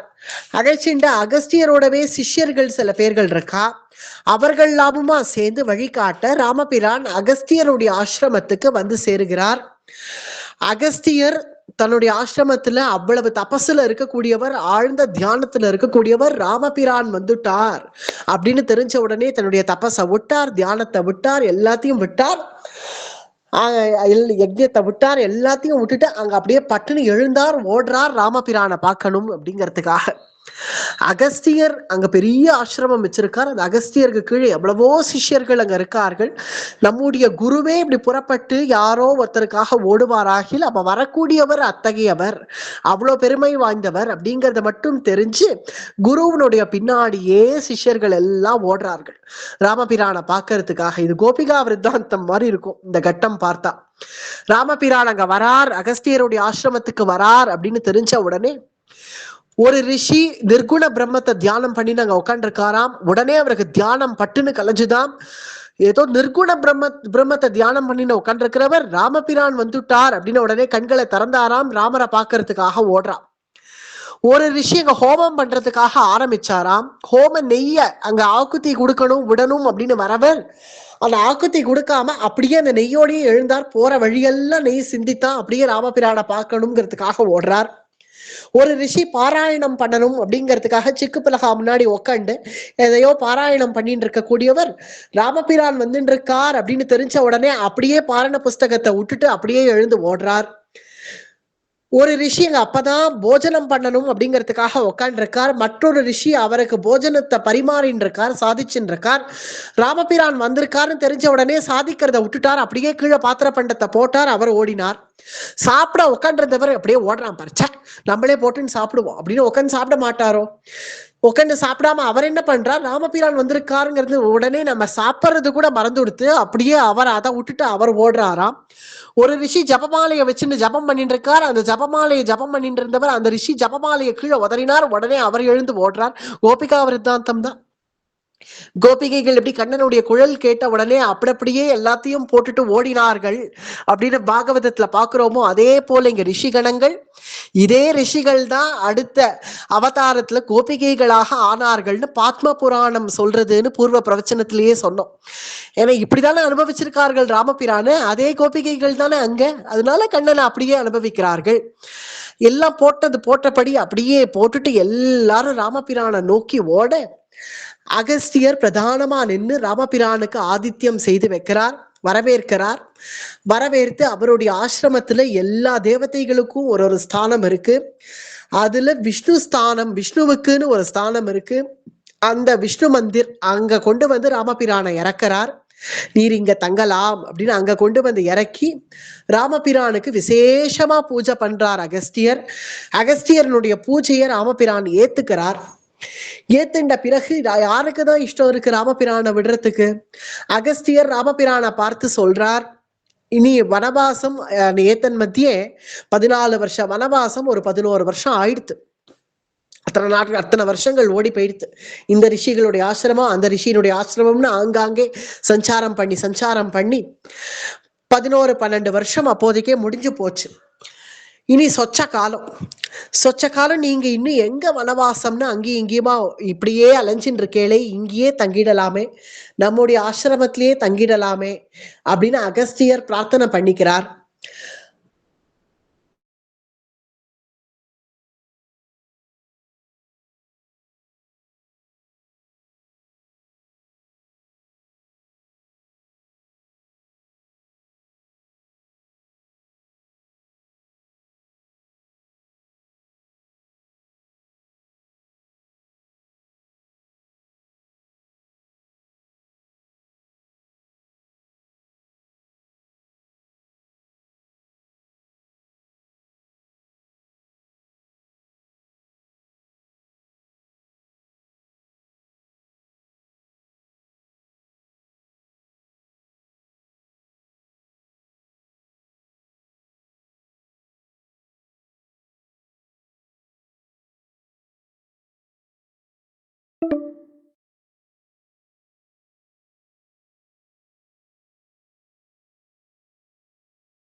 வந்திருக்கார் அப்படிங்கறது அகஸ்தியருக்கு தெரியறதுனால சீதா அபகரணம் விற்த்தாந்தம் கூட அவருக்கு அதனால பிராட்டிய கொண்டுதான் இந்த காரியத்தை முடிக்கணும் அப்படின்னு பகவான் சங்கல்பிச்சிருக்கிறது அவருக்கு தெரிஞ்சிருக்கிறதுனாலயே அந்த மாதிரி பகவானுடைய சொச்ச லீலா சேஷிதங்களுக்கு இந்த ஆசிரமம் பிரயோஜனப்படாது அப்படிங்கிற உண்மை புரிஞ்சதுனால அகஸ்தியர் என்ன சொல்றார், நீங்க புறப்பட்டு பஞ்சவட்டி அப்படிங்கிற ஒரு இடம் இருக்கு, அந்த பஞ்சவட்டியில போய் நீங்கள் அங்க வனவாசம் பண்ணலாம், அது உங்க வனவாசத்துக்கு ரொம்ப உச்சிதமான இடம் அப்படின்னு அகஸ்தியர் சொன்ன பிறகு ஒரு விஷ்ணு தனுசை தன் கையில வச்சிருக்கார். அந்த விஷ்ணு தனுசு, இது ஞாபகம் இருக்கும், சீதா கல்யாண வைபவத்தும் போதே பரசுராமர் இந்த விஷ்ணு தனுசை கொடுத்தார், அதை வருணனுக்கு கொடுத்தார். அந்த வருணன் அங்க அகஸ்தியர்கிட்ட கொடுத்து வச்சிருக்கார். அந்த அகஸ்தியர் அதே விஷ்ணு தனுசை இப்ப கொண்டு ராமபிரான் கையில கொடுக்கிறார். ஏன்னா இந்த விஷ்ணு தனுசை கொண்டுதான் மேற்கொண்டு ராட்சச வதம் பிரபு சங்கல்பிக்க போறார் அப்படின்னு தெரிஞ்சதுனால விஷ்ணு தனுசை கொண்டு வந்த அகஸ்தியர் கொடுக்க ஆங்காங்கே ரிஷிகள் எல்லாம் தனக்கு தெரிஞ்ச மந்திர பூர்வமாக தான் சம்பாதிச்சு வச்சிருக்கக்கூடிய அஸ்திர சஸ்திரங்கள் எல்லாம் ராமபிரானுக்கு சமர்ப்பிக்கிறார்கள். அதெல்லாம் பெற்றிருந்தார் ராமபிரான். பெற்றுண்டு அகஸ்தியர்கிட்ட விடை பெற்றுண்டு பஞ்சவட்டியை நோக்கி ராமபிரான் நகர்றார். பஞ்சவட்டியை நோக்கி சீதையும் லக்ஷ்மணரையும் அழைச்சுண்டு பஞ்சவட்டியில போய் இனி சொச்ச வனவாசம் இன்னும் ஒரு வருஷம்தான் கூட இடையில இருக்கு. 12-13 வருஷம் கூட ஆக போறது போல இருக்கு. ஒரு வருஷத்துக்குள்ள ராவணவதம் பரியந்தம் முடிச்சுட்டு பெருமாள் புறப்படணும், திருவயோத்திக்கு எழுந்திடணும், அது நடக்கணும். அப்படிங்கிறதுனால அகஸ்தியர் ராமபிரான வழி அனுப்பி வச்சுட்டார். ராமபிரான் பஞ்சவட்டியை நோக்கி போயின்னு இருக்கார். அப்படிங்கிறதோட இன்றைய தினம் முடிச்சுப்போம். மேற்கொண்ட பஞ்சவட்டி வாசம், சூர்பனக விருத்தாந்தம் இதெல்லாமே நாளைய பிரவச்சனத்துல அனுபவிப்போம். அடியேன்.